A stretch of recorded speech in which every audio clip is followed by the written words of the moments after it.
हो जाता है। तो हालांकि वो डर लगता है पेरेंट्स को कि अब तो रात शाम को नहीं आना चाह रही थी, एक बच्ची बता रही थी, तो मैंने कहा कोई बात नहीं, तुम रिकॉर्डिंग देख लेना। और वैसे तो एलन में तो 9 बजे तक क्लास चलती है, 9 साढ़े 9 बजे क्लास होती है। आज का लेक्चर कौन सा होगा?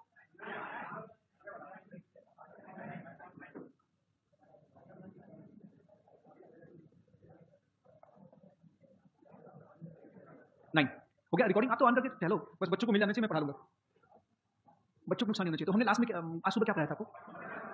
कन्फर्मेशन ऑफ इथेन मैंने बता दिया था। तो प्रोपेन भी आप ऐसे ही बना लेंगे, प्रोपेन भी बना लेंगे। इथेन और प्रोपेन में कन्फर्मेशन एक जैसा बनता है, अगर आप बना के चेक करेंगे तो इथेन और प्रोपेन के कन्फर्मेशन क्या होते हैं, बिल्कुल एक जैसे होते हैं। आया समझ में आपको? उसमें भी मोस्ट स्टेबल इक्लिप्स होगा, लीस्ट स्टेबल क्या होगा? मोस्ट स्टेबल स्टैगर्ड होगा, लीस्ट स्टेबल इक्लिप्स होगा। मोर एनर्जेटिक, मोस्ट एनर्जेटिक जो है इक्लिप्स और लीस्ट एनर्जेटिक, तो सब कुछ सेम होगा, बस फर्क होगा उसमें एक कार्बन पे CH3 होगा, समझ? उसमें भी इक्लिप्स और क्या होगा, स्टैगर्ड ही होगा। तो चलिए अब हम पढ़ेंगे कन्फर्मेशन ऑफ ब्यूटेन, प्रोपेन, इन सब का पढ़ना चाहें तो कन्फर्मेशन ऑफ ब्यूटेन एक बार हम देख लेते हैं।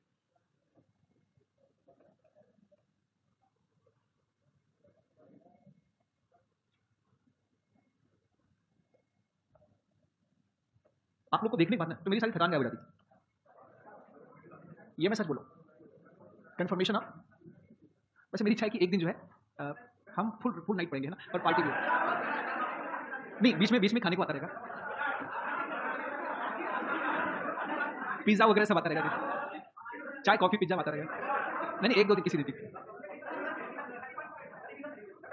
चलो किसी दिन कन्फर्मेशन ऑफ बोलो ब्यूटेन, लेकिन उसके लिए क्या है कि थोड़ी परमिशन लेनी पड़ेगी, बॉयज तो आ जाएंगे, गर्ल्स के लिए परमिशन लेना पड़ेगा।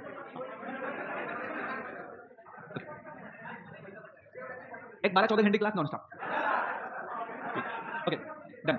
यार रिवीजन कर लेंगे कुछ,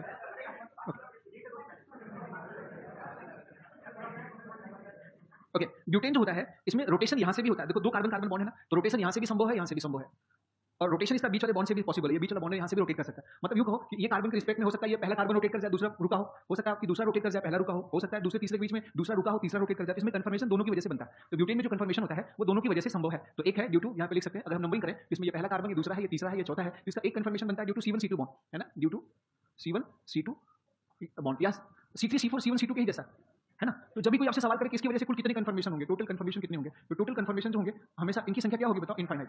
इसमें जो मेन केसेस कितने होंगे, मेन केसेस अगर आपसे पूछा जाए तो इसमें दो बनेंगे, एक तो इक्लिप्स 1-2 के बीच में अगर आप रोटेशन करेंगे तो मेन केसेस दो ही बनेंगे, एक इसका इक्लिप्स बनेगा, एक स्टैगर्ड बनेगा और ढेर सारे बीच में स्क्यू बनेंगे। तो इसके गॉच इसमें 1-2 के बीच में जो कन्फर्मेशन होगा उससे नहीं बनेगा, इसमें गॉच बनेगा C2 C3 के बीच में कन्फर्मेशन। अगर नहीं दिखा तो मैं दिखा देता हूं, आप एक काम करो कि यहां से रोटेशन करो, यहां से रोटेट करो, या तो फिर आप यहां से रोटेट करो, कहीं से भी रोटेशन करो, ये दोनों एक जैसा। इसमें एक को बना लेते हैं फ्रंट एटम और एक को बना लेते हैं बैक एटम। और फ्रंट एटम पे हमें क्या रखना है, फ्रंट एटम पे क्या आएगा, फ्रंट एटम पर देखो 2H और एक इथाइल आएगा, ये तो आएगा। और जो बैक एटम होगा ये, ठीक है, जो बैक एटम उसमें 3 हाइड्रोजन आ जाएगा। अब इसे रोटेट करिए आप 60 डिग्री रोटेट करिए, 60 डिग्री, 60 डिग्री रोटेट करेंगे तो ये कन्फर्मेशन बनेगा, ये ET आएगा, H आएगा, H आएगा, और यहाँ पर ये H आएगा, आएगा।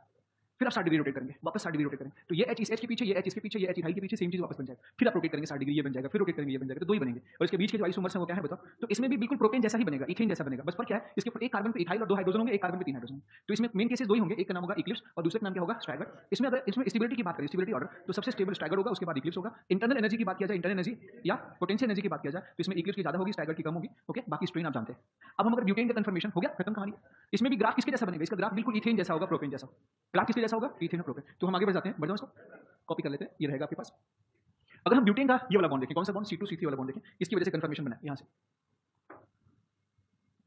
अगर आपको लगे अगर ओरली दिक्कत हो रही है ना तो आप उसका क्या बना लेते हैं, आप स्ट्रक्चर बना लेते हैं। तो butane due to C2 C3 bond, ठीक है। अब अगर C2 C3 बॉन्ड में हम इसे फ्रंट और बैक एटम बना के चेक करेंगे, ये हुआ फ्रंट एटम, ये हुआ बैक एटम, ठीक है। और फ्रंट एटम पर क्या आएगा जल्दी से बताइए, 2 हाइड्रोजन एक CH3, तो फ्रंट एटम पर एक CH3 2 हाइड्रोजन बना लीजिए। और बैक एटम पर भी 2 हाइड्रोजन एक CH3, तो शुरुआत फुल इक्लिप्स से करिए, ये बन गया। अब आप इसे रोटेट करिए, एक डिग्री रोटेट करेंगे तो सारे स्क्यू बनेंगे, हमें 60 डिग्री के इंटरवल पर रोटेट करना है। तो ये हमारा बना एक है मिथाइल, दूसरा ये मिथाइल, फिर हम इसे 60 डिग्री वापस रोटेट करें, तो ये मिथाइल इस H के पीछे, ये H इसके पीछे, ये H इसके पीछे, फिर क्या बन जाएगा, ये कुछ नया स्ट्रक्चर तो बनेगा, दिख रहा है। तो आप जो गॉच कह रहे थे ना वो यहाँ पर बना, फिर वापस इसे रोटेट करें, कितना डिग्री, नेक्स्ट बोलिए जी, 60 degree.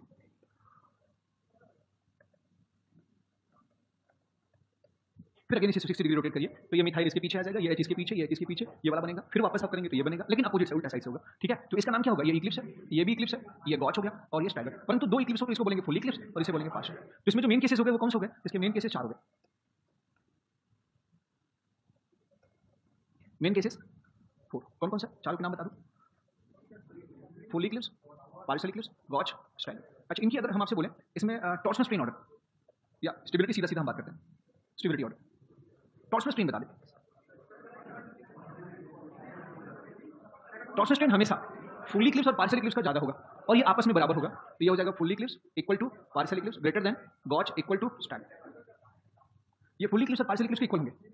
Torsional TSO, torsional strain order, full eclipse और पार्शियल, ये बॉन्ड तो सेम दूरी पर है ना। अभी तो सुबह बताया था आपको कि आपको टॉर्शनल स्ट्रेन देखना है तो बॉन्ड के बीच का रिपल्शन देखना है। ये जो मिथाइल मिथाइल के बीच का रिपल्शन है वो वंडर वाल स्ट्रेन, समझ में आ गया? तो टॉर्शनल स्ट्रेन यहाँ पर बॉन्ड 0 डिग्री पर है, यहाँ भी बॉन्ड 0 डिग्री पे है, यहाँ पे बॉन्ड 60 डिग्री पे, यहाँ पे बॉन्ड के बीच का तनाव गॉच का और स्टैगर का सेम होगा और बॉन्ड के बीच का स्ट्रेन फुल इक्लिप्स और पार्शियल इक्लिप्स का सेम। अब इनके बीच में फैसला हम करेंगे कैसे, बताओ? इनके बीच में partial Eclipse full Eclipse wonder वाल स्ट्रेन की बात करें तो वंडर वाल स्ट्रेन किसमें ज्यादा होगा आप मुझे बताइए? इसमें वंडर वाल स्ट्रेन होगा ये फुल इक्लिप्स का ज्यादा और पार्शियल इक्लिप्स का कम, ये। और उसके बाद गॉच और स्टैगर में गॉच का ज्यादा और स्टैगर का कम। नहीं आया समझ में? अब overall stability order, stability order क्या लिखेंगे बताओ? तो सबसे स्टेबल हो जाएगा स्टैगर, गॉच, पार्शियल इक्लिप्स और फुल। याद रखना जनरली इक्लिप्स सबसे कम स्टेबल होता है। जब भी कोई पूछे लीस्ट स्टेबल तो सवाल इक्लिप्स का ही आता है। लीस्ट स्टेबल तो सवाल किसका आता है बताओ? इक्लिप्स। और 99.99 केसेस में फुल इक्लिप्स ही सबसे कम स्टेबल होता है। एक केसेस में पार्शियल इक्लिप्स होता है सबसे कम स्टेबल होता है, वो मैं आगे आपको एक केस दिखा दूंगा आपको, बस वो एक ही केस है जहां गॉच इफेक्ट है। अच्छा, इसमें याद रखना, याद है समझना आपको? ओके, तो इसमें इंटरनल एनर्जी ऑर्डर पे पूछे आपसे, इंटरनल एनर्जी ऑर्डर या पोटेंशियल एनर्जी ऑर्डर पूछे तो जवाब क्या देंगे? उल्टा, फुल इक्लिप्स, उसके बाद पार्शियल इक्लिप्स, उसके बाद गॉच और सबसे कम स्टैगर।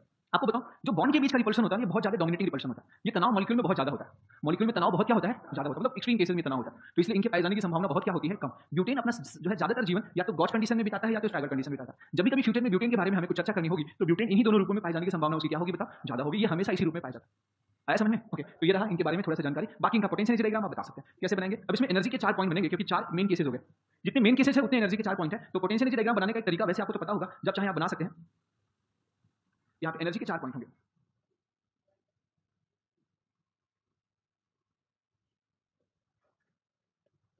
ठीक है, एनर्जी के 4 पॉइंट्स होंगे, जानबूझ के मैंने कॉपी कर लिया, आगे काम आएगा। इसमें सबसे स्टार्ट कहां से करेंगे जल्दी से बताइए। इसमें एनर्जी का जो सबसे हाईएस्ट लेवल होता है वो फुल इक्लिप्स होता है। सेकंड नंबर पे एनर्जी जो होती है वो पार्शियल इक्लिप्स, उसके बाद गॉच, उसके तो इसमें जो सबसे ऊपर होगा यहाँ पर इंटरनल एनर्जी की बात करें या पोटेंशियल एनर्जी की बात करें तो नीचे से ऊपर जाने पर बढ़ेगी। यहाँ पर जो होगा वो फर्स्ट लेवल ऊपर, ये नीचे सेकंड या थर्ड या फोर्थ। तो शुरुआत कहां से करेंगे हम बताओ? फुल इक्लिप्स है। अच्छा, फिर हम 60 डिग्री चलेंगे, कितना डिग्री चलेंगे बताओ?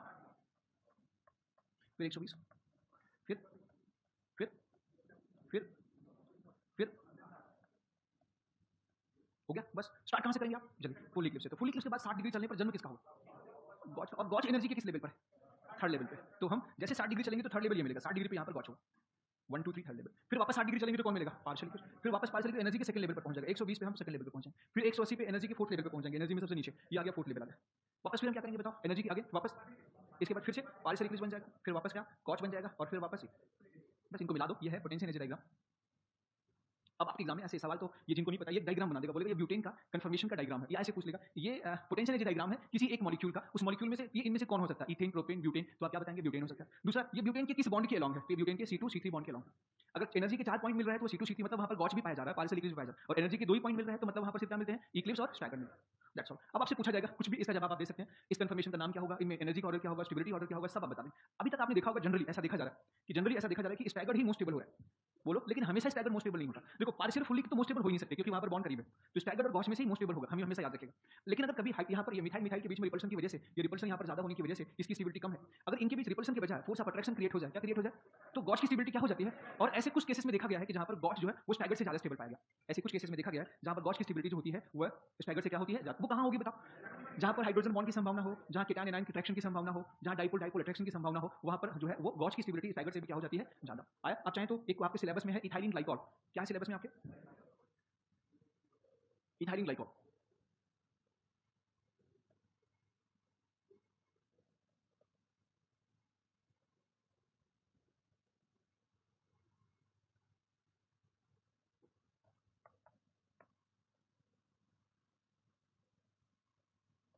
इसको कहते हैं ethylene glycol.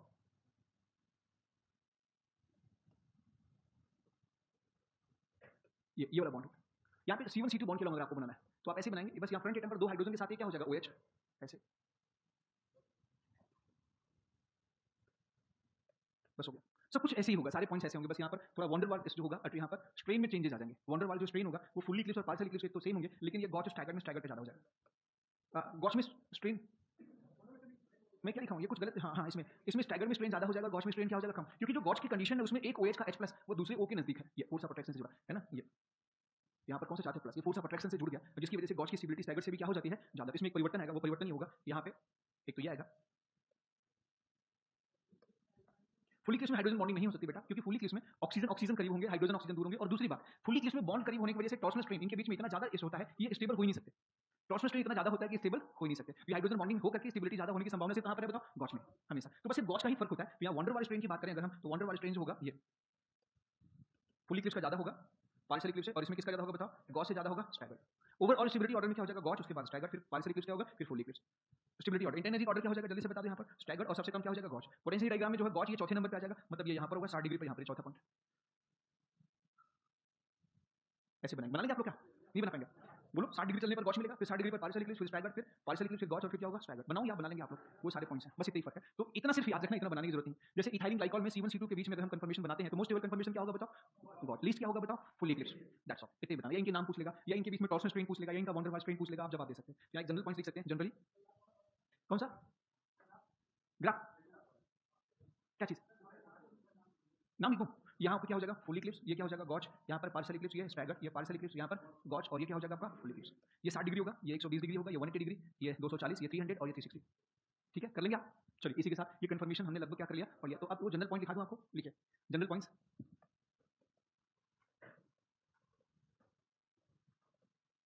Generally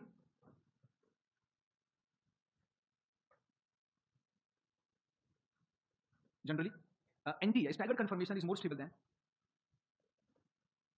than gauge conformation except following cases।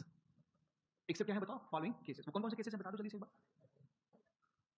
Generally anti stable होता है, ये है आपका स्टैगर्ड या एंटी, और ये है गॉच। वो केसेस कौन से हैं? एक्सेप्शन। पहला केस है एक्सेप्ट इंट्रामॉलिक्यूलर, जिसे चिलेशन कहते हैं, इंट्रामॉलिक्यूलर एच बॉन्डिंग, मतलब ये दोनों ग्रुप एक दूसरे के साथ हाइड्रोजन बॉन्ड से जुड़ जाए। सेकंड, एक केटायन हो, दूसरा एनायन, केटायन एनायन अट्रैक्शन। तीसरा डाइपोल डाइपोल अट्रैक्शन। बस ये तीन को छोड़ देना। Okay, next. अच्छा, ये सारी स्टेबिलिटी हम किस आधार पे बता रहे हैं? सिर्फ दो स्ट्रेन, कौन सा? टॉर्सनल स्ट्रेन और वंडर वाल स्ट्रेन, बस उन्हीं स्ट्रेन से हम बता रहे हैं, और कुछ हम अलग से दिमाग नहीं लगा रहे। पक्का? क्वेश्चन है, पूछो question. Right most stable and least stable confirmation. Right the name of most stable and least stable confirmation of following. Right the name of most stable and least stable confirmation. Write the name of most stable and least stable conformation of following. First, pentane. Pentane, C1, C2 bond. Number 2, pentane, C2, C3 bond. Number 3, 2-fluoroethanol, C1, C2 bond. Next, तीसरा, चौथा,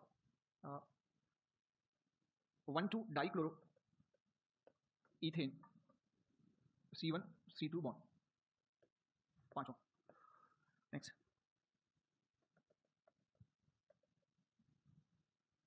2-hydroxyethanol, C1, C2 bond. हो गया? बोलो आगे।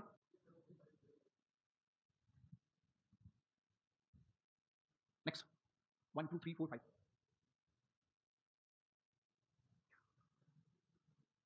Succinic acid, HPH, sorry, succinic acid due to C2, C3 bond, HPH 3, 7, succinic acid due to same C2, C3 bond, HPH 10, O- NH3+, C1, C2 bond. बस क्या हो गया? क्या हुआ? C1, C2 bond. पक्का? तो इसका जवाब आप अभी दे सकते हैं। अभी देंगे या बाद में देंगे? अभी दे दीजिए। सक्सीनिक एसिड जानते हैं ना आप लोग? ये 4 कार्बन की डाइकार्बोक्सिलिक एसिड होती है, ये ब्यूटेन 1,4-डाइओइक एसिड को सक्सीनिक एसिड कहते हैं, और इसमें आपको बताना इस बॉन्ड के लॉ, इस बॉन्ड के लॉ। ओके, कार्बोक्सिलिक एसिड है ये, इसे आप ऐसे लिख सकते हैं। आपको बताना है इस बॉन्ड, ये 1 है, ये 2 है, ये 3 है, ये 4 है, तो आपको बताना है ये जो C2, C3 बॉन्ड है यहाँ से। पक्का? तो बता दें पर जल्दी से आंसर हम लोग। देखो, पेंटेन जो होता है आप सब जानते हैं, पेंटेन नहीं ना? पेंटेन में तो किसी भी प्रकार का फोर्स ऑफ अट्रैक्शन या हाइड्रोजन बॉन्ड की कोई भी संभावना, तो जहां ऐसी कोई संभावना नहीं वहां दिमाग लगाना नहीं, वहां पर मोस्ट स्टेबल जो होगा है ना, वो हमेशा स्टैगर्ड होगा। और लीस्ट स्टेबल क्या होगा? Fully Eclipse. दिमाग लगाने की कोई आवश्यकता, चाहे C1 C2 बॉन्ड से चेक करें, चाहे C2 C3 बॉन्ड से चेक करें, सब में यही होगा। मोस्ट स्टेबल स्टैगर्ड और लीस्ट स्टेबल क्या होगा? Fully Eclipse. 2 फ्लोरो इथेनॉल आप जानते हैं, इथेनॉल आप बनाएंगे तो ये OH है और 2 पर आप फ्लोरीन लगा देंगे तो यहाँ पर हाइड्रोजन बॉन्ड की संभावना है, इसका मोस्ट स्टेबल कौन हो जाएगा? गॉच, लीस्ट स्टेबल, फुली इक्लिप्स। अच्छा, 1,2 डाइक्लोरोइथेन में यहाँ पर हाइड्रोजन बॉन्ड की कोई संभावना नहीं दिख रही है, नहीं संभावना दिख रही है यहाँ पर, क्योंकि क्लोरीन हाइड्रोजन बॉन्ड नहीं बनाता, क्लोरीन फ्लोरीन के बीच में हाइड्रोजन बॉन्ड नहीं बनते, तो यहाँ पर most stable staggered, least stable, fully Eclipse. ऐसे ही इसमें यहाँ पर इस बॉन्ड के लॉन्ग पूछ रहा है जहाँ पर ये OH और ये CHO आपस में, CHO का ऑक्सीजन, बोलो चिलिक बना सकता है? बोलो। इसमें थोड़ा सा ज्यादा टफ मैंने पूछ लिया, इसमें थोड़ा सा चेंज करना चाहता हूँ, कर दूं चेंज? ये क्वेश्चन बोनस है अभी तो, हाँ इससे भी हो जाएगा। इसमें एक CS2 बढ़ाना है और कुछ नहीं, इसमें एक CS2 बढ़ाना ओनली, आप उससे भी बना सकते हैं, पहला दूसरा तीसरा। तो यह बताना आपको due to C2 C3 bond. अब बता दें कौन होगा बताओ?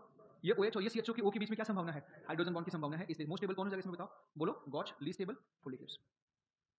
ओके, बहुत ज्यादा डिटेल नहीं चलने वाले हम यहाँ पर। सक्सिनिक एसिड pH 3 होता है, तो इस एसिड का भी pH 3 है। हाँ, नहीं उसमें होने के चांसेस नहीं, बता दूं? हम लिखा गया तो फिर आप उसमें पीछे जा रहे हैं। चलो ठीक है, मैं बता देता हूँ भाई, आपके काम का नहीं। जैसे ये लिखा था ना, ये CH2OH, यही है ना? पक्का? ठीक है, अब इसको हम बना लेते हैं फ्रंट एटम और इसको बना लेते, इतने क्या और भी कार्बन था, इतने थे ना, तो ये फ्रंट एटम पे बना लिया कार्बन, डबल बॉन्ड ऑक्सीजन, और ये हो गया एक हाइड्रोजन, समझ में आ गया? एक हाइड्रोजन होगा, 120 डिग्री होना चाहिए, समझ में आ गया? और फिर हम क्या करेंगे? ये बैक एटम बनाएंगे, कंफर्मेशन इसका भी बनता है। बैक एटम, बैक एटम पर क्या बनाएंगे जल्दी से बता दो? 2H और क्या हो जाएंगे? एक OH,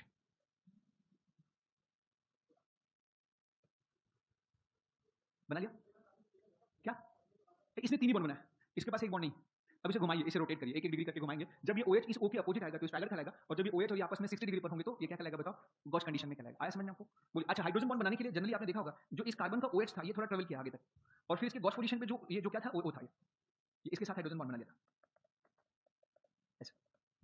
ये आपका इथाइलिन ग्लाइकॉल का था। ऐसे यहाँ पर भी आप इसे अगर बनाएंगे कंफर्मेशन, तो अभी एक इक्लिप्स कंफर्मेशन है, फिर आप इसे 60 डिग्री रोटेट करेंगे तो ये OH यहाँ आ जाएगा, ये H यहाँ आ जाएगा, ये H यहाँ आ जाएगा, गॉच हो जाएगा। फिर अगली बार वापस करेंगे तो ये H इस OH के पीछे आ जाएगा, ये OH इस H के पीछे यहाँ पर आ जाएगा, ये H यहाँ पर आ जाएगा। समझ में आ गया? पार्शियल इक्लिप्स टाइप का होगा। फिर ये OH इसकी जब अपोजिट होगा तो क्या होगा? स्टैगर्ड। तो इसमें भी गॉच की स्टेबिलिटी स्टैगर्ड से क्या होगी? ज्यादा, क्योंकि जैसे गॉच कंडीशन पे पहुंचेगा हाइड्रोजन बॉन्ड बना लेगा। हेलो, तो आप चाहें तो बना सकते हैं, पर इतना ज्यादा डिटेल में आपको बनाने की आवश्यकता। अब एक गलती स्ट्रक्चर बन गया तो फिर उसके चक्कर में आप चाहे मैं बना ही देता हूँ, 60 डिग्री घुमा के। आदत खराब ना, एडवांस वाला जो है पेपर होता है उसमें तो आता है, जो एडवांस में आता है। आपसे नहीं, आपको अनावश्यक परेशान नहीं करना चाहता। क्या हुआ? ये हाइड्रोजन बॉन्ड की पॉसिबिलिटी है। हाइड्रोजन बॉन्ड की वजह से गॉच की स्टेबिलिटी क्या हो जाएगी बताओ? ज्यादा। हाँ, किस में प्लेन में होगा? ये, हाँ हाँ हाँ, बिल्कुल एग्जैक्टली प्लेन में तो नहीं होगा जैसे आपने बना दिया, ये तो एग्जैक्टली प्लेन में है। ये रियल एंगल और डायहेड्रल एंगल बराबर है, इसका डायहेड्रल एंगल और रियल एंगल दोनों क्या है? एग्जैक्टली सेम है। लेकिन जो पीछे वाले कार्बन है ये रियल एंगल पे बने हुए हैं और डायहेड्रल एंगल भी है, लेकिन जो पीछे वाला कार्बन है ये डायहेड्रल एंगल पे बनाया गया। और कंफर्मेशन पढ़ने के लिए, स्टडी करने के लिए हमें न्यूमन प्रोजेक्शन फार्मूला बनाना ही पड़ेगा। तो यहाँ पे जो एंगल है वो रियल में डायहेड्रल और रियल दोनों सेम है, फ्रंट एटम का, पर बैक एटम का रियल और डायहेड्रल सेम नहीं। और कोई doubt? Back atom are at dihedral angle, but front atom के जो बॉन्ड है रियल एंगल, रियल और डायहेड्रल बोथ आपस में क्या है? सेम। बनाते हम डायहेड्रल में है, जब दोनों सेम है तो हमने सेम को बना दिया। ओके, तो ये हमारे काम का नहीं था, मिटा दो इसको। और कुछ डाउट किसी को पूछना है? अगर वो लिख भी गया होता तो उसका मोस्ट स्टेबल कौन बनाते आप? गॉच ही बनाते। अगर बाई चांस आ गया होता तो मोस्ट स्टेबल किसको बनाते हैं बताओ? गॉच। फालतू चीजें नहीं रह ज्यादा। अच्छा, यहाँ पर बता, इसमें ये बना देंगे ना आप लोग। जब pH 3 होता है तो ये इसी रूप में रहता है, तब ये एक OH का H इसके O के साथ हाइड्रोजन बॉन्ड बना सकता है। समझ में आ गया बेटा? और उस कंडीशन में मोस्ट स्टेबल फॉर्म इसका कौन हो जाएगा बताओ? ये गॉच हो जाएगा। लीस्ट स्टेबल फॉर्म क्या हो जाएगा? Full Eclipse. लेकिन अगर इसका pH 10 कर दोगे तो वहां पर OH मात्रा ज्यादा हो जाएगी, और OH माइनस इस कार्बोक्सिलिक एसिड को कार्बोक्सिलेट आयन में बदल देते हैं, जो कि आगे हम रिएक्शन के माध्यम से पढ़ेंगे। तब इनके बीच में हाइड्रोजन बॉन्ड नहीं होगी, तब ये रिपेल करेंगे, और pH 10 अगर कर देते हैं तो स्टैगर्ड की स्टेबिलिटी जो होती है वो ज्यादा हो जाती है। फुल इक्लिप्स हमेशा सबसे कंफर्टेबल होगा। हेलो, क्लियर भी बात नहीं हुई? यहाँ पर हम बात करें, यहाँ पर हाइड्रोजन बॉन्ड और केटायन एनायन अट्रैक्शन दोनों की संभावना है, यहाँ पर गॉच और ये फुल इक्लिप्स सबसे कम। यहाँ पर O और O माइनस के बीच में रिपल्शन की संभावना, बोलो। तो यहाँ पर क्या हो जाएगा? स्टैगर्ड, और ये क्या हो जाएगा? बोलो। Full Eclipse. That's all. एक सवाल और पूछना चाहता हूँ जी। हाँ हाँ, फिर से बताएं, सक्सिनिक एसिड फिर से बताएं। देखो, सक्सिनिक एसिड को एक बर्तन में आपने रखा था,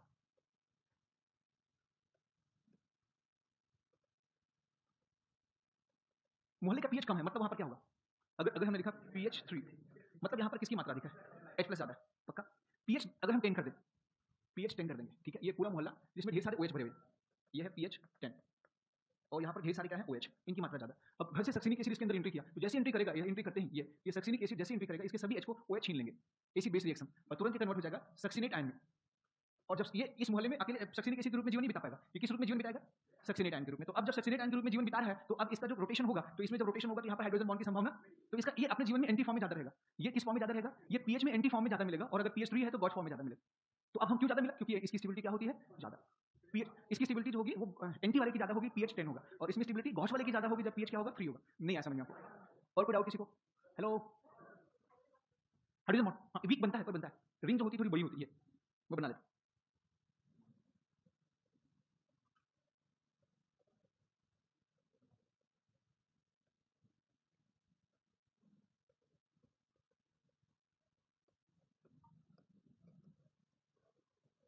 ठीक है, अब ये एंटी अगर होंगे तो ये एंटी होंगे ना, तो एंटी वाले में हाइड्रोजन बॉन्ड बिल्कुल नहीं बनेगा, तो इसलिए इसकी स्टेबिलिटी क्या हो जाएगी, जो है गॉच कंडीशन में ज्यादा पाई गई है, मतलब ये प्रैक्टिकली पाया गया। पाउला ब्रूइस की बुक में आप देखिए, चाइल्ड फिनाल की बुक में देखिए, इसमें लिखा है ये पीएच 3 जो होता है उसमें इसका परसेंटेज हाई होता है गॉच का, और जब पीएच इसका 10 होता है तो परसेंटेज किसका हाई होता है बताओ, क्यों, वाई, बिकॉज ये स्टैगर्ड फॉर्म ज्यादा स्टेबल होता होगा और इसका गॉच क्या होता होगा, यहाँ पे ज्यादा स्टेबल। पक्का? चलिए हम आगे बढ़े, ये हो गया। अब एक अगला सवाल आपके लिए रहा,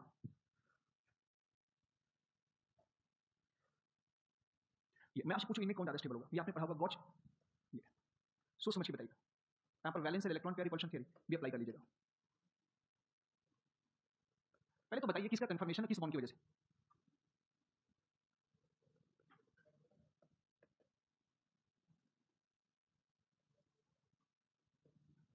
ये किसका कंफर्मेशन? देखो फ्रंट पे अगर डॉट है तो वो हमेशा कार्बन होता है, डॉट नहीं है तो वो दिया होगा, ऑक्सीजन होगा, नाइट्रोजन होगा, उनको दिया जाएगा, याद रखिएगा। यहाँ पर डॉट नहीं। अब मैं आपको बता दूं इसका कंफर्मेशन, फ्रंट एटम पर क्या है, 2 हाइड्रोजन, एक लोन पेयर, फिर बैक एटम जुड़ा हुआ है, एक कार्बन, उस पर कितने हाइड्रोजन है, 2, ये है इथाइलमाइन, इथेनामाइन का ये कंफर्मेशन है, किस बॉन्ड की वजह से कंफर्मेशन है, ये इसके कार्बन नाइट्रोजन बॉन्ड की वजह से कंफर्मेशन है। इसमें नाइट्रोजन हो गया फ्रंट एटम और ये क्या हो गया, back atom. Now you have to decide which is most stable, इसमें कौन गॉच वाला है या एंटी वाला, बताएंगे आप लोग? बोलो, एंटी, क्यों,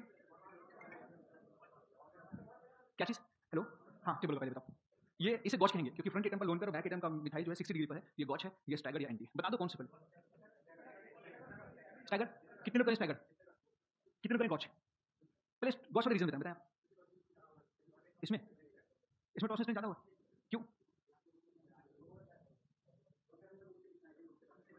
तो रिपल्शन, ये ज्यादा स्टेबल हुआ, ये ज्यादा स्टेबल हुआ, इसे कहते हैं गॉच इफेक्ट, गॉच का जादू।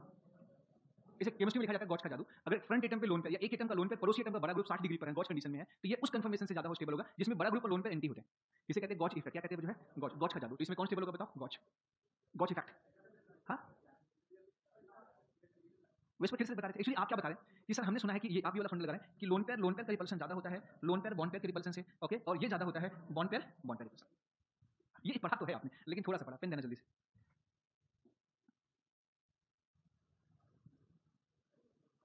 इधर 1 मिनट, अगर इस कार्बन पे एक लोन पेयर है तो इस लोन पेयर का रिपल्शन इसके ऊपर ज्यादा होगा, ये लोन पेयर या मान लो ये भी लोन पेयर, ये लोन पेयर के रिपल्शन आपस में क्या होंगे जो है ज्यादा होंगे, या ये लोन पेयर का इस बॉन्ड पेयर पर रिपल्शन ज्यादा होगा, तो ये बॉन्ड थोड़ा खिसक जाता है, तो सेम एटम का लोन पेयर अपने बॉन्ड को ज्यादा रिपेल करता है, अपने ही बॉन्ड को।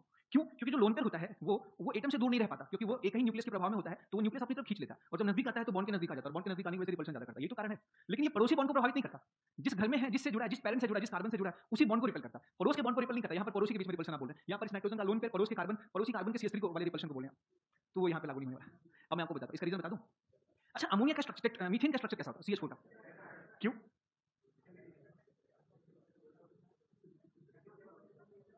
हाँ, मतलब इसका फोटो खींचते हैं तो टेट्राहेड्रल लुक आता है इसमें, इसके ये एक बॉन्ड बाहर की तरफ, एक अंदर की तरफ, एक इधर, एक ऊपर। अच्छा, इसमें क्या होता है, इनके जो बॉन्ड पर इलेक्ट्रॉन्स होते हैं, इसको हाइड्रोजन अपनी तरफ खींचता है, कार्बन अपनी तरफ खींचता है, हर बॉन्ड पर इलेक्ट्रॉन को कार्बन भी खींचता है, हाइड्रोजन भी खींचता है। हाँ, एक थोड़ा ज्यादा खींचता है, कार्बन थोड़ा हल्का ज्यादा खींचता है, परंतु यहाँ हाइड्रोजन भी कमजोर नहीं है, पड़ोसी कमजोर, पड़ोसी कितना भी कमजोर हो, बगल का अगर पड़ोसी, डीएम का पड़ोसी अगर कोई नॉर्मल इंसान है ना, वो भी डीएम को जो है टेंशन दे देता है। पड़ोसी कभी भी किसी से कमजोर अपने आप को नहीं समझता, ऐसा देखा क्या आपने? मतलब आप कितने भी बाहुबली या दबंग हो, ताकतवर हो, आप महल या बंगला बना दीजिए, आपके गेट के सामने झोपड़ी बना के रहेगा, बोले हटा के दिखाओ। पड़ोसी पाकिस्तान भूखों मर रहा है, भूखों मर रहा है, भूखमरी, वहां खाने के लिए प्रॉब्लम हो रही है, लोग एजुकेशन की प्रॉब्लम हो रही है, कर्जा बढ़ा, ब्लैक लिस्टेड हो चुका है, लेकिन वो नहीं, हम भारत से कम थोड़ी ना, हम भी लड़ेंगे। अच्छा, यहाँ पर देख, अगर वो भारत का पड़ोसी नहीं होता, भारत से दुश्मनी नहीं करता, अपना सारा पैसा इन सब चीजों में खर्च नहीं करता, बेकार चीजों में, तो शायद वो अच्छी कंडीशन में होता। अच्छा, इधर छोड़ो, जाने दो, इधर प्लीज, इधर देखें, इस बॉन्ड को हाइड्रोजन भी खींच रहा है, कार्बन भी खींच रहा है, इस इलेक्ट्रॉन को हाइड्रोजन भी खींच रहा है, तो ये ना तो कार्बन के करीब होता है ना तो हाइड्रोजन के करीब होता है, ये दूर रहता है, तो फोटो में सभी आते हैं, ये सभी एटम्स आते हैं, टेट्राहेड्रल लुक आता है। लेकिन जो अमोनिया होता है या कार्बन आयन होता है, अमोनिया में जो लोन पेयर होता है, इस लोन पेयर पर अट्रैक्शन सिर्फ एक ही एटम का पड़ता है, किसका पड़ता है? नाइट्रोजन का पड़ता है। तो जब नाइट्रोजन का पड़ता है तो ये जाके नाइट्रोजन के सीने से चिपक जाता है, ये नाइट्रोजन से आके एकदम एकदम बिल्कुल इसके पॉकेट में आ जाता है, ये इसलिए नजर नहीं आता। जब भी आप इसका फोटो खींचते हैं तो ये सिर्फ इसकी मुंडी नजर नहीं आती, ये सिर्फ अधूरा नजर आता है, और जिसकी वजह से कैसा दिखता है पिरामिडल। हेलो, तो ये अमोनिया का ये लोन पेयर नहीं नजर आता ना, तभी तो पिरामिडल दिखता है, तो वही रीजन यहाँ पर भी लगेगा। वो कैसे लगेगा, ये देखो, कॉपी कर ले। हाँ, वो अम्ब्रेला एम्ब्रेजन होता है, ठीक है, उसका इससे कोई लेना देना नहीं है, और इतना याद रखना, लोन पेयर जो होता है एटम के सरफेस पे चिपक जाता है। क्या चीज? अम्ब्रेला की फ्लिपिंग के बाद ही वो पिरामिडल ही बनेगा। फ्लिप करके गिरेगा तो भी पिरामिडल बनेगा, उल्टा रहेगा तो पिरामिडल, सीधा रहेगा तो पिरामिडल रहेगा। पिरामिडल बीच में थोड़े से के लिए माइक्रो सेकंड के लिए वो प्लेनर बनता है, लेकिन तुरंत क्या हो जाता है, लोन पेयर के रिपल्शन से पिरामिडल बन जाता है। छोड़ो इधर की बातें, हम अच्छा हमने अभी क्या बोला आपसे पता नहीं, मुझे याद नहीं आ रहा अभी क्या बोला मैंने एक शब्द बोला कि लोन पेयर एटम पर चिपक जाता है, तो जब ये नाइट्रोजन पे लोन पेयर चिपक जाएगा तो इसके ऊपर क्यों दिखा रखा है, चिपकाओ ना इसको नाइट्रोजन के लोन पेयर, क्या हुआ, चिपकाओ, इसका मतलब क्या, क्यों, जब है ही नहीं तो फालतू में टेंशन दे रहा है, इसके चक्कर में गलत जवाब हो रहा है ना। ये लोन पे चिपक गया, ये लोन पे चिपक गया, हो गया बस, अब असली यही स्ट्रक्चर। अब इसमें चेक करो वॉन्डर वाइस स्ट्रेन और टॉर्सनल स्ट्रेन चेक करो।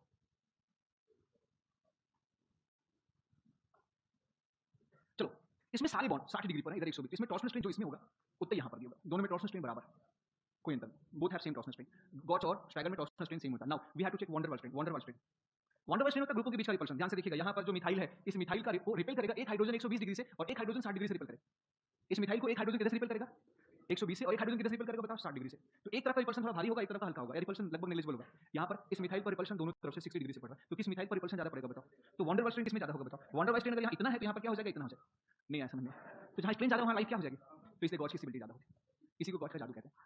आ गया समझ, नहीं आया समझ में, आ गया, आ जाए समझ में। अच्छा इसे कहते हैं गॉच। एक्चुअली क्या है ना, बच्चों को ये समझाना लोग सोचते हैं बड़ा कठिन काम है, कौन समझाए, तो बोलते हैं गॉच इफेक्ट लिख ले भाई, तो क्या लिख ले, गॉच इफेक्ट। अगर कहीं बड़ा ग्रुप और लोन पे, बड़ा ग्रुप और लोन पे अगर 60 डिग्री पे है तो सबसे स्टेबल होगा, एनटी से भी ज्यादा स्टेबल होगा, परंतु इसके पीछे रीजन, क्योंकि वॉन्डर वाइस स्ट्रेन क्या होता है, एक बच्चे ने बताया लेकिन उसने टॉर्सनल स्ट्रेन बता दिया था, वो गलत स्ट्रेन बताया, अंदाजा लगाया तो था कि कोई स्ट्रेन तो कम होगा तभी तो, भाई दो ही स्ट्रेन है, या तो टॉर्सनल एक वॉन्डर वाइस स्ट्रेन है, उन दोनों में से कोई तो कम होगा तभी तो स्टेबिलिटी ज्यादा होगी। ओके, लेकिन बाई चांस गड़बड़ गया मामला, ठीक है। एक और सवाल पूछे आपसे, क्या आप तो बता देंगे आप, क्या हुआ, तितली, मुझे जेई वाले बच्चों से भी ज्यादा, जेई के बैच में भी कुछ ऐसे बैचेस होते हैं जिसमें पढ़ाने में बहुत मजा आता है, उसे आपको भी पढ़ाने में मुझे एकदम पेन नहीं लेना पड़ रहा है, और मैं फटाफट बता रहा हूँ और आप फटाफट समझते जा रहे हैं, पता नहीं सही में समझ रहे हैं नहीं समझ रहे हैं। अच्छा कौन ज्यादा स्टेबल, फर्स्ट, क्योंकि यहाँ गॉच का जादू ज्यादा होगा, मतलब इधर दोनों तरफ से ये मैदान खाली हो जाएगा तो इसमें वॉन्डर वाइस स्ट्रेन खत्म हो जाएगा, और इसमें वॉन्डर वाइस स्ट्रेन जारी रहेगा एक तरफ से। आया समझ में। अच्छा ये किसका है, ये किस कंपाउंड का कंफर्मेशन है, ये आपका फेवरेट, आपका फेवरेट इथेनॉल का कंफर्मेशन, और ये कहाँ से बनाया गया, किस बॉन्ड के अलॉन्ग बनाया गया, ये सीओ, सीओ बॉन्ड से जो कंफर्मेशन बनाया गया उसकी वजह से, पक्का। तो इसी के साथ आपको गॉच इफेक्ट आ गया, समझ में आ गया। तो एक तो ये भी याद रखना, दो कंडीशन में गॉच स्टेबल होता है, पहली कंडीशन में कीटान एनायन अट्रैक्शन हो, हाइड्रोजन बॉन्डिंग हो, तीसरा लोन पेयर और बड़ा ग्रुप हो, लोन पेयर और क्या हो बताओ, बड़ा ग्रुप, बाकी हर जगह पे स्टैगर्ड स्टेबल होगा। चलिए ये कहानी समाप्त हो गई, अब पढ़ेंगे कंफर्मेशन इन साइक्लोहेक्सेन, ठीक है। वैसे तो इसकी पोलैरिटी, इसके डाइपोल मोमेंट कैलकुलेशंस ये सब भी पढ़ाए जाते हैं एडवांस में, पर वो आपके नहीं आते। जैसे एक एक आइसोमर के डाइपोल मोमेंट, मतलब गॉच के डाइपोल मोमेंट कैसे कैलकुलेट होता है, स्टैगर्ड कैसे कैलकुलेट होता है, वो भी पूछा जाता है, but not in our syllabus, हमसे नहीं पढ़ेंगे, हम उससे आगे बढ़ते हैं। ओके अब हम पढ़ेंगे कंफर्मेशन इन साइक्लोहेक्सेन। ये क्वेश्चन पूछा जा सकता है आपसे, ये क्वेश्चन पूछा जा सकता है आपसे, क्योंकि मैंने इस क्वेश्चन को देखे 2021 के पेपर में जब वो टॉर्सनल स्ट्रेन पूछा था तो मैं समझ गया था। एक दो बार और पूछा था, एक बार उसने इलेक्ट्रॉन डेंसिटी पूछा था, कई कोचिंग ने आंसर ही गलत बता दिया था, पूछा था पाइरोल के किस कार्बन पे इलेक्ट्रॉन डेंसिटी ज्यादा हो, 1 2 3 4 5 ऐसे था ना, पक्का, क्यों, क्या चीज, पहली बार गलत हो गया था ना, अक्सर पहली बार जब आपने किया था नहीं, कोचिंग के आंसर गलत हो गए थे, तो कुछ क्वेश्चन अच्छे आते हैं, एक आध क्वेश्चन मेरी इच्छा है कि एक आध दो क्वेश्चन तो जिससे कि हर बच्चा न कर पाए, जो दिमाग लगाए, हाँ वो तो बाद में, उसका टाइम आने दीजिए, अब फिर उसके चक्कर में मुझे पूरा जियो से बताना पड़ेगा, रेजोनेंस आ जाए उसमें 20 मिनट लग जाएंगे। अगला मैं क्या बता रहा था, कंफर्मेशन ऑफ,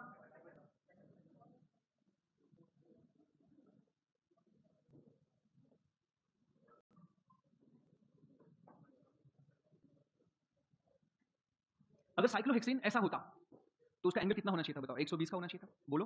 और इसमें हाइब्रिडेशन साइक्लोहेक्सेन की प्रत्येक कार्बन का क्या है बताओ, sp3 है, मतलब ये इसका रियल एंगल 120 होता है, और थीटा एक्सपेक्टेड कितना होता है बताओ, ये 109, थीटा रियल जो होता है ये एक्सपेक्टेड है, ये 109 डिग्री 28 मिनट है।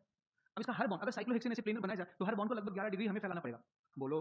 साइक्लोहेक्सेन अगर प्लेनर रहता है तो उसके हर बॉन्ड को 11 डिग्री फैलाना पड़ेगा, इसलिए हर बॉन्ड 11 डिग्री अंदर आना चाहता है, अंदर आना, जैसे मछली बाहर जो होती है ना पानी के बाहर छटपटाती रहती है पानी के अंदर जाने के लिए, वैसे साइक्लोहेक्सेन के सारे बॉन्ड वाइब्रेट करते रहते हैं, ये अपने रूप को चेंज करने के लिए, स्ट्रेन को कम करने के लिए, उसके चक्कर में इसका रूप बदल जाता है। ये स्ट्रेन को कम करने के लिए साइक्लोहेक्सेन के होता क्या है कि कभी कभी इसके दोनों कार्बन ऊपर उठ जाते हैं, आमने सामने कार्बन ऊपर उठ जाएंगे तो बोर्ड बन जाएगा, एक सामने वाला कार्बन ऊपर उठ गया, एक कार्बन नीचे दब गया तो चेयर बन जाएगा, कभी कभी बोर्ड जो बनेगी थोड़ी टेढ़ी बनेगी तो ट्विस्ट बोर्ड होगा, कभी एक ही सिरा उठेगा तो हाफ चेयर बन जाएगा। आया समझ में आपको। तो ये जो साइक्लोहेक्सेन होता है ये चार रूपों में देखा गया, इसका एक रूप होता है चेयर जैसा, ऐसे एक रूप होता है बोर्ड जैसा, एक रूप होता है ट्विस्ट बोर्ड, पढ़ा होगा आपने शायद, एक रूप होता है हाफ चेयर, पढ़ा, एक सिरा ऊपर उठता है एक सिरा ऊपर नहीं होता, इसे कौन सा फॉर्म कहते हैं बताओ, चेयर, चेयर फॉर्म, इसे कहते हैं कंफर्मेशन ऑफ साइक्लोहेक्सेन। ये क्या है बताओ, बोर्ड फॉर्म, ये क्या कहते हैं बताओ, ये क्या कहते हैं बताओ, हाफ चेयर फॉर्म, ठीक है, ट्विस्ट बोर्ड। हाँ साइक्लोब्यूटेन में जो है बॉन्ड की संख्या कम होती है तो उसमें ज्यादा फ्रीडम नहीं होता बॉन्ड की पोजीशन चेंज करने पे, अगर ज्यादा चेंज करेंगे तो बॉन्ड ही टूट जाएगा, इसमें बिना टूटे बॉन्ड की पोजीशन चेंज हो सकती है, नहीं समझ में आया? तो आइए मेरे पास आइए, पेन लेके आइएगा, नोटबुक, एक लोग और आइए, आप भी आइए, कौन से रूम टेम्परेचर पे साइक्लोहेक्सेन ज्यादा है, रूम टेम्परेचर पे बी फॉर्म है, लेकिन वो ज्यादातर प्लेनर उसी फॉर्म में ज्यादा कंफर्टेबल है, जो बी फॉर्म वगैरह बनाएंगे नहीं है। इसमें हाईली स्ट्रेन होता है, ये एंगल एक जैसे नहीं होते। क्या चीज?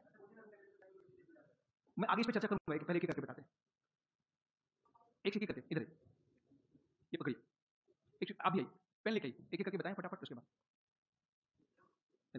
जिसके कई फॉर्म होते हैं ना बदलते, वो कन्फर्मेशन शो करते हैं, और जिसके कई फॉर्म नहीं होते वो कन्फर्मेशन शो नहीं करते। जैसे जो जीवन में सीसी रूप में रहे तो उसका तो ट्रांसफर, जैसे मान लिया ये 4 कार्बन हो गए है ना, आपको ये पेन यहाँ से पकड़ना है ऐसे यूं। मेरे ख्याल से देखा होगा, मैं मॉडल लेके पहले चलता था, लेकिन बच्चे बोलते थे, अरे बच्चे बोलते थे सर तो मॉडल लेके चलते, मेरे कान में। अरे एक बार ये बात मेरे घर तक पहुंच गया, क्या है, खाना पीना सब गड़बड़ हो गया मामला, कुकर टूट गया, नया कुकर खरीदना पड़ा। ऐसे आप पेन पकड़िए, ऐसे बुक, ठीक है। अच्छा, ये साइक्लो हेक्सेन जो है ना, अगर ये प्लेनर होता तो ऐसा होता, परंतु दुर्भाग्य से ऐसा नहीं होता। ओके, तो इसमें होता क्या है कि याद रखिएगा, इसके एक सिरा या तो एक सिरा ऊपर उठता है और एक सिरा नीचे दब जाता है ऐसे थोड़ा सा, ताकि एंगल इस पे थोड़े डिक्रीज हो जाए, 109 पे पहुंच जाए, समझ में आ गया? तो ये चेयर फॉर्म हो गया। कौन सा फॉर्म हो गया? चेयर फॉर्म, ठीक है। एक सिरा ऐसे होता है कि दोनों ऊपर उठ जाता है ऐसे, है ना, ये बोर्ड फॉर्म, ये थोड़ा टेढ़ा हो जाता है तो क्या हो जाता है? Twist board. और एक ही सिरा ऊपर हो तो क्या हो जाता है? हाफ। ये मेरे ख्याल से आप जानते हैं, तो एक एक करके हम आपको बताते हैं, ठीक है। Okay, thank you. ये चेयर फॉर्म, ट्विस्टेड या ट्विस्ट बोर्ड फॉर्म। सबसे पहले चेयर फॉर्म के बारे में बात कर लो। अच्छा, इसमें सबसे, अगर हम स्टेबिलिटी की बात करूं तो स्टेबिलिटी में सबसे स्टेबल होता है चेयर फॉर्म। चेयर फॉर्म, उसके बाद ट्विस्ट बोर्ड फॉर्म, उसके बाद बोर्ड फॉर्म, उसके बाद हार्ड चेयर फॉर्म, ठीक है। तो यहां पर आपको बताना है स्टेबिलिटी ऑर्डर हो गया। हाँ,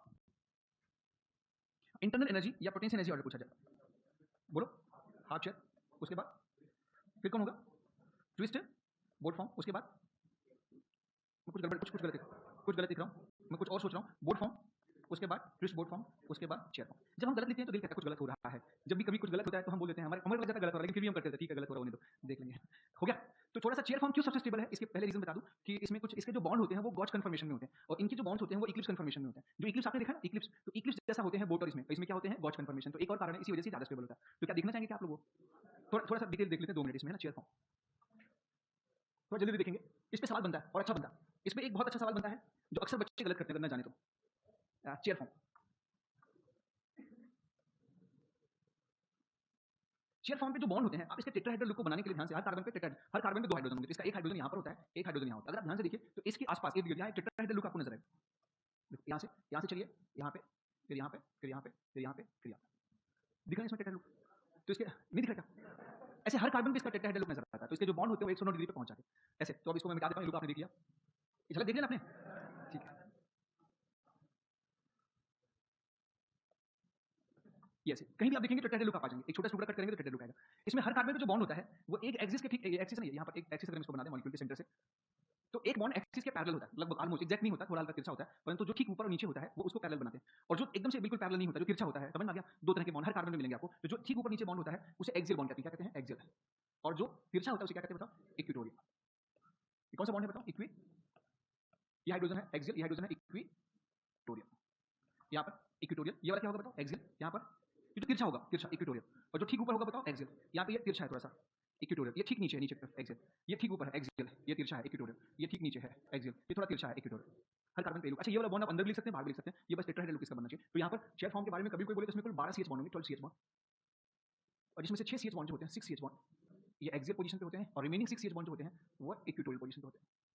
और एक और बात बता दूं, इसके सभी बॉन्ड जो होते हैं वो गॉच कन्फर्मेशन में होते हैं। मतलब अगर आप ध्यान से देखिए, इसका मॉडल देखेंगे तो इसके ऐसे दिखने में शायद आपको ना दिखे, इसका न्यूमैन बनाए क्या? इसका न्यूमैन बनाएंगे तो दिख जाएगा। न्यूमैन बनाना आपको इसका आता होगा। यहाँ पर all bonds are in gauche conform, gauche form. चलो बनाते हैं, न्यूमैन बनाना सिखा देगा। चलो जल्दी से एक बार में सीखो, यहाँ से स्टार्ट करो। ओके, ये नंबरिंग करते हैं इसको, ये कार्बन 1, ये 2, ये 3, ये 4, ये 5, ये 6। आप कहीं से स्टार्ट करें, कोशिश करें यहाँ से स्टार्ट करें, यहाँ से स्टार्ट करें, और बिल्कुल पहले कार्बन को बना दिया। ये जो बॉन्ड जहां है वहां बना दे, कोई दिक्कत नहीं। एक बॉन्ड ठीक नीचे है एक्सियल, और लगभग ये डाइहेड्रल एंगल 120 डिग्री होगा, पता है ना। रियल एंगल 109 डिग्री है, लेकिन डाइहेड्रल एंगल क्या है बताओ? तो 120 पर एक हाइड्रोजन हमें बनाना है। तो ये बॉन्ड जहां पर है 120 डिग्री पे हमें एक हाइड्रोजन बनाना, ये बन गया। होशियार है आपको, ठीक है। अब ये पहला कार्बन बन गया। अब पहले कार्बन पे दोनों हाइड्रोजन जो है इसके ठीक बीच से, ये भी 120 पे होगा, पता है ना। ये ठीक दोनों हाइड्रोजन के बीच से एक रास्ता गया है नंबर 2 कार्बन की तरफ। तो हम यहाँ से थोड़ा ऊपर, जैसे पहाड़ पे चढ़ते, छोटी पहाड़ी पे चढ़ते हैं वैसे ऊपर चढ़ेंगे तो 2 कार्बन वहीं मिलेगा, परंतु हम इन दोनों हाइड्रोजन के बीच से चलेंगे अपोजिट। तो यहाँ से बीच से चले, ये मिल गया 2 कार्बन, मिला 2 कार्बन, 2 नंबर। इस पर जो ग्रुप होगा लिख दो यहाँ पे फटाक से। कौन सा ग्रुप बताओ? एक हाइड्रोजन ऊपर, एक हाइड्रोजन क्या है नीचे, ठीक है। ये साइक्लोहेक्सेन ऐसे होता है, ये चेयर फॉर्म ऐसे होता है, ये चेयर फॉर्म ऐसे होता है, समझ में आ गया? इसमें ये वाला एक चौथा कार्बन हो गया, यहाँ नीचे का पहला कार्बन, ठीक है। ओके, इसमें ये मान के चलेगा तीसरे और चौथे आपने ये सामने है तो ये उसके पीछे। अब हमें तीसरे कार्बन पे चलना है, तो कैसे चलें? ये जो दूसरे कार्बन के 2 हाइड्रोजन है इनके ठीक बीच से 120 डिग्री पर तीसरे कार्बन के लिए रास्ता उतर रहा है। हेलो, तो हम यहाँ से दूसरे कार्बन में दोनों हाइड्रोजन है, इसके ठीक बीच से हम उतरेंगे और लगभग 1 के लेवल तक चलेंगे तो तीसरा कार्बन यहाँ पर मिल जाएगा, मिल गया तीसरा। तीसरे कार्बन में जो ग्रुप जहाँ होगा बना देंगे, तो ठीक है ग्रुप नीचे है, एक तिरछा है, ये बना दिया तीसरा कार्बन, ये 120 डिग्री पे बना दिया। नाउ तीसरे के ठीक पीछे चौथे को माना जाएगा। अब उसे कैसे बनाया? सामने वाले को हमने क्या कर दिया, सर्कल डॉट बना दिया, तो पीछे वाले को गोला बना देते हैं, तो पीछे वाले को हम गोला बना देंगे, ये चौथा कार्बन, ये चौथा।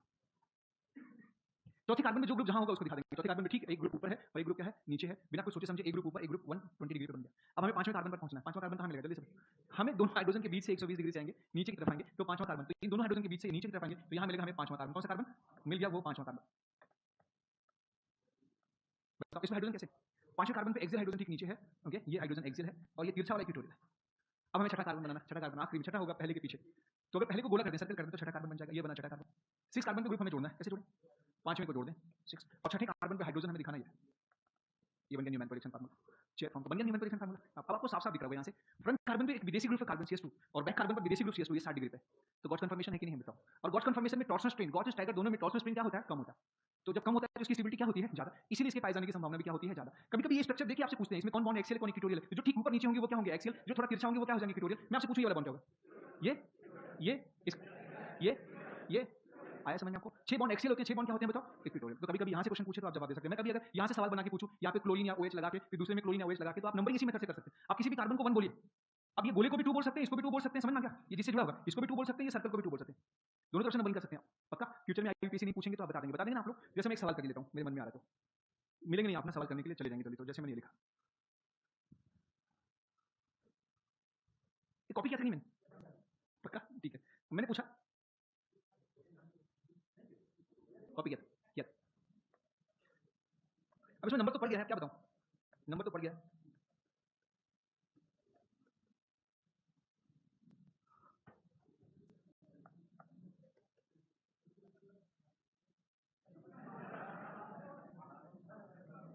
क्या हुआ,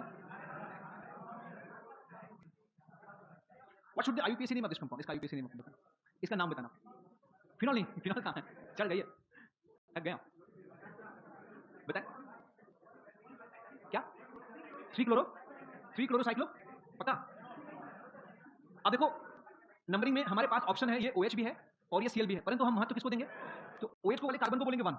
अब हम इस प्रकार से नंबरिंग करेंगे तो ये कम नंबर का है, याद रखिएगा। तो इसको अगर 1 बोलेंगे तो ये जिससे जुड़ा हुआ ये कार्बन 2 हो जाएगा, ये 3 हो जाएगा, इसका नाम क्या हो जाएगा, 3 chloro cyclo hexa, 3 chloro cyclo hexanol का ये क्या, अच्छा 2 क्लोरो क्यों नहीं हुआ, क्योंकि नंबरिंग कहां से स्टार्ट करेंगे, ये गोले से, तो ये गोला जिससे जुड़ा होगा वही तो कहलाएगा। अब ये गोला देखो, ये गोला किससे जुड़ा, एक तो इससे जुड़ा, ये 2 हो सकता है, ये गोले का कनेक्शन इसके साथ, ये 2 हो सकता है, और गोला इसके साथ भी कनेक्टेड है, तो ये 2 होगा। ये इससे कनेक्टेड डायरेक्टली नहीं बोला, ये वाला कार्बन इस सेंटर से कनेक्टेड है, यहाँ पे, कहाँ पे, 2 पे, हाँ तो 2 हो जाएगा ना। अगर ये OH यहाँ कनेक्टेड कर देता तो 2 ही होगा, तब तो 2, क्या चीज, झगड़ा मतलब मैं बता रहा हूँ, केमिस्ट्री का क्वेश्चन बदल के देखो, बताओ क्या करें,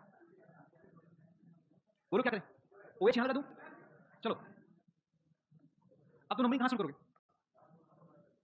नंबरिंग कहाँ शुरू करोगे बताओ, नंबरिंग शुरू करोगे जहां पर OH चिपका है, OH कहाँ चिपका है, OH चिपका है, OH इस डॉट से चिपका, ये कार्बन 1 होगा। अब इससे जो चिपका होगा, समझ में आ गया, वो 2 कार्बन है, ये तो ये गोला वाला चिपका है, ये गोला इसके साथ जुड़ा है, और दूसरा इसके साथ ये जुड़ा हुआ है, वो नहीं जुड़ा है, ओके, इससे ये जुड़ा, समझ गया, तो ये 2 हो जाए। तो हम नंबरिंग गोले वाले को 2 नहीं बोलेंगे, क्योंकि इस गोले को 2 बोलेंगे तो ये Cl 5 पे चला जाएगा, 6 पे चला जाएगा, तो इसलिए इसको 1 बोलेंगे, ये 2 होगा, तो 2 क्लोरो क्या, क्या चीज, हाँ अच्छा, अगर मान लीजिए उल्टा करें हम, ये 1 हुआ, ये 2 हुआ, फिर ये 3 हुआ, ये गोला 4 हुआ, फिर ये 5 हुआ, ये गोला 6 हो जाएगा, गोला 6 हो जाएगा, नहीं आया समझ में, डाउट, और पीछे वाले डॉक्टर समझ में आ रहा है ना, ठीक, ओके, तो इसका नाम हो जाएगा, ये करेक्शन कर लेना 2, नहीं तो बोलेगा सर गलत पढ़ाते हैं, ठीक है। अब हम तो ये बात कंफर्म हो गई, all bonds are present in किस कंडीशन में, got, therefore this is more stable than boat form. एक और बात करें, इसमें एक अच्छाई और होती है, ये लचीला होता है, लचीला मतलब ये फ्लेक्सिबल होता है, मतलब फ्लेक्सिबल होने की वजह से ये टूटता नहीं, ये अपना रूप बदल देता है, ये टूटता नहीं है, तो इट्स सो फ्लिपिंग, ये क्या शो करता है, इट्स सो फ्लिपिंग,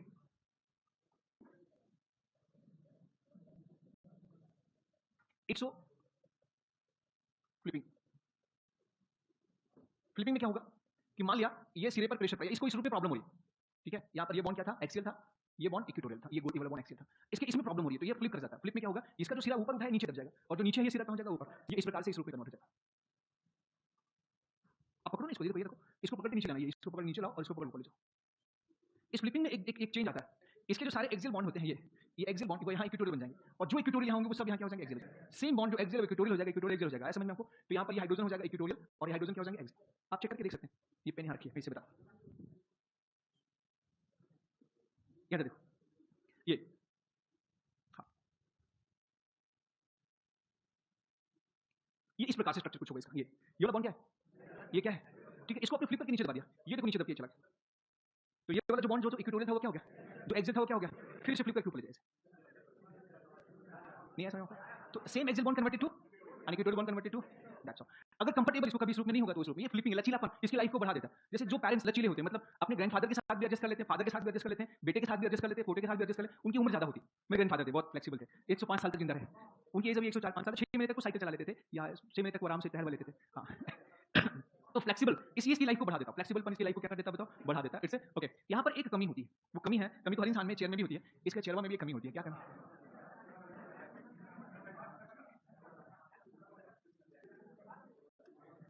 अच्छा जी बताएं। हाँ उन्होंने काफी रोल प्ले किया था, लेकिन वो थे कि वो ये झंडा लेके टहलना, आप जेलों तो नहीं गए थे कभी, परंतु वो समर्थक थे हमारे यहाँ के लोकल जो कुछ थे जो उसमें भाग लेते थे, उसमें वो भी भाग लेते थे। लेकिन बहुत जो थे ना सरदार भगत सिंह वाला, तो तब उतना शायद नहीं था, क्योंकि हमारे दादाजी जो थे उनके फादर और मदर बचपन में एक्सपायर कर गए थे, तो उनकी जिम्मेदारी थी उनके साथ उनके भाई बहनों को पालना पोसना, तो फिर वो काम भी करते थे साथ। ओके क्या चीज़, हाँ गांधी जी से भी मिले हैं, नेहरू जी से भी मिले हैं और सरदार वल्लभ भाई पटेल से भी मिले हैं, लेकिन तब वही झंडा लेके वो लोग बड़े बड़े आदमी, राहुल गांधी से नहीं मिले कभी। हमें तो हमारे लिए आप ही सबसे, हमारे लिए तो सबसे बेहतरीन क्या बोलते हैं प्रेसिडेंट, प्राइम मिनिस्टर नेता आप ही लोगों, मुझे तो मजा सिर्फ आप लोगों के साथ ही आता है, बाकी और कहीं नहीं। इधर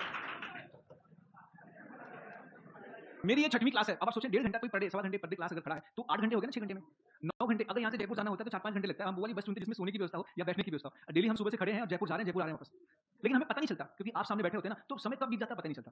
वैसा फायदा भी होता है, दवाइयाँ फ्री मिलती हैं, चीजें फ्री हो जाती हैं, काम आसानी से हो जाता है, क्योंकि हर शहर में कोई कोई डॉक्टर है, हर शहर में कोई इंजीनियर है, चाहे वो देश हो चाहे विदेश हो, मतलब मिल जाते हैं लोग। ये सबसे बड़ी अचीवमेंट है, इसमें मैं राहुल गांधी से भी आगे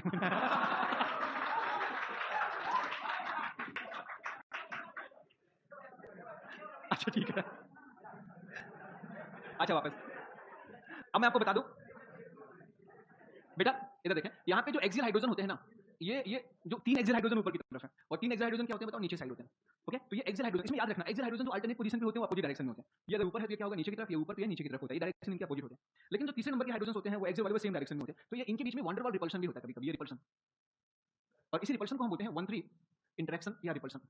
इंटरेक्शन इंटरेक्शन तो एक जनरल वर्ड हो गया, ये अट्रैक्शन भी हो सकता है और क्या हो सकता है रिपल्शन भी हो सकता है, लेकिन यहाँ पर एक 1-3 रिपल्शन होता है। इस 1-3 रिपल्शन की वजह से चेयर में थोड़ा सा स्ट्रेन आ जाता है, और स्ट्रेन आने की वजह से बोट और ट्विस्ट बोट की थोड़ी जंग होने लगती है, समझ में आ गया, नहीं तो दुनिया में यही छाया रहता है, समझ में आ गया, यही कारण है। ये 1-3 रिपल्शन की वजह से चेयर फॉर्म स्लाइटली टेंस होता है, स्ट्रेन हल्का सा हो जाता है, स्टेबिलिटी हल्की सी क्या हो जाती है, कम हो जाती है, बाकी लोगों के जन्म लेने के चांसेस हो जाते हैं, समझ में आ गया। जैसे आप ढीले पड़ जाए तो बाकी लोगों के रैंक पाने की पॉसिबिलिटी क्या हो जाएगी, बढ़ जाएगी, और आप ढीले न पड़े तो बाकी लोगों के रैंक पाने की पॉसिबिलिटी क्या हो जाएगी, कम हो जाएगी।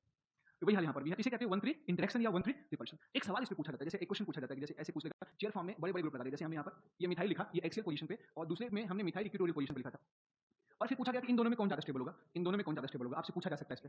जी इसके पीछे रीजन आप समझ गए होंगे। देखिए जब ये मिथाइल साइज में बड़ा होगा तो इसके जो थर्ड पोजीशन का हाइड्रोजन होगा इसके साथ इसका झगड़ा लड़ाई थोड़ी ज्यादा होगी, मतलब साइज में बड़ा होगा तो स्टेरिक रिपल्शन क्या होगा, ज्यादा होगा, और अगर ये इक्विटोरियल चला जाएगा तो एक्सियल पोजीशन पे हाइड्रोजन आ जाएगा, फिर हाइड्रोजन हाइड्रोजन के बीच में उस लेवल की लड़ाई नहीं होगी, तो इसलिए इसकी स्टेबिलिटी क्या हो जाती है, थोड़ी कम हो जाती है। आया समझ में आपको। तो यदि किसी मॉलिक्यूल में चेयर फॉर्म में एक्सियल पोजीशन पे बड़ा ग्रुप होता है तो किसी मॉलिक्यूल की चेयर फॉर्म में एक्सियल पोजीशन पे बड़ा ग्रुप होता है तो उसकी स्टेबिलिटी थोड़ी कम हो जाती है। लेकिन हाँ यहाँ पर भी एक्सेप्शन है, ये बड़े ग्रुप कहीं एक दूसरे को लड़ाई करने के बजाय चाहने ना लगे, मतलब इनके बीच में फोर्स ऑफ अट्रैक्शन क्रिएट हो जाए, या एक केटायन और एक क्या हो जाए बताओ एनायन, उनको छोड़ के। ऐसा समझ में, मतलब ये इनके बीच में भाई हमेशा झगड़े थोड़ी होता है, हर पड़ोसी लड़ते थोड़ी ना, लेकिन जनरली पड़ोसी क्या करते हैं, लड़ते हैं, पर कुछ पड़ोसी लड़ते भी नहीं, ठीक है। ओके तो यहाँ, हाँ बेटा, अच्छा 7 बज गया, हाँ तेरे को दूर जाना होगा क्या, चल, और अगर तेरे को जाना है तो तू जा सकती है। कौन सा, ये मोर स्टेबल होगा है ना, स्टेबिलिटी इसकी क्या होगी ज्यादा। कभी कभी एक्स्ट्रा क्लास मिलता है बेटा, ठीक है, तो थोड़ा सा माहौल बना है इसलिए मैं सोचा इसको खत्म ही कर दूं, 15-20 मिनट लगेगा। स्टेबिलिटी तो याद रखना, यहाँ पे लिख सकते हैं ग्रेटर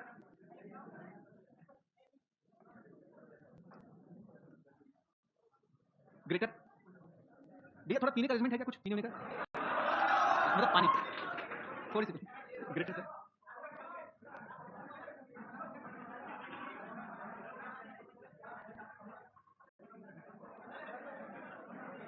बातें नहीं।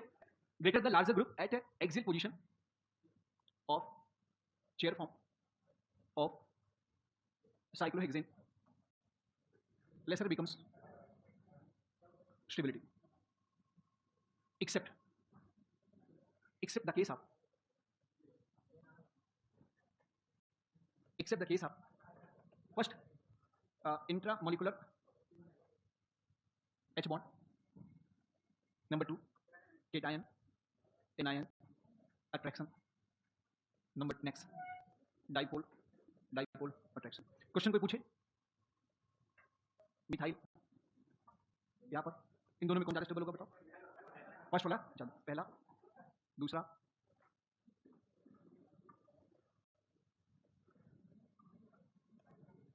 वैसे आपको क्वेश्चन लिखने की जरूरत नहीं है, आप तो बस ये क्वेश्चन देखे रहो, ये काम आ जाएगा बस. नंबर 2, नंबर 3,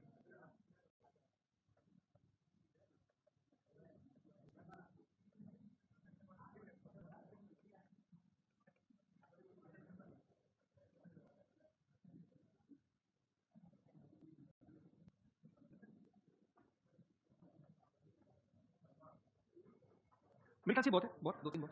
क्या करें, ज्यादा लिखे है ना?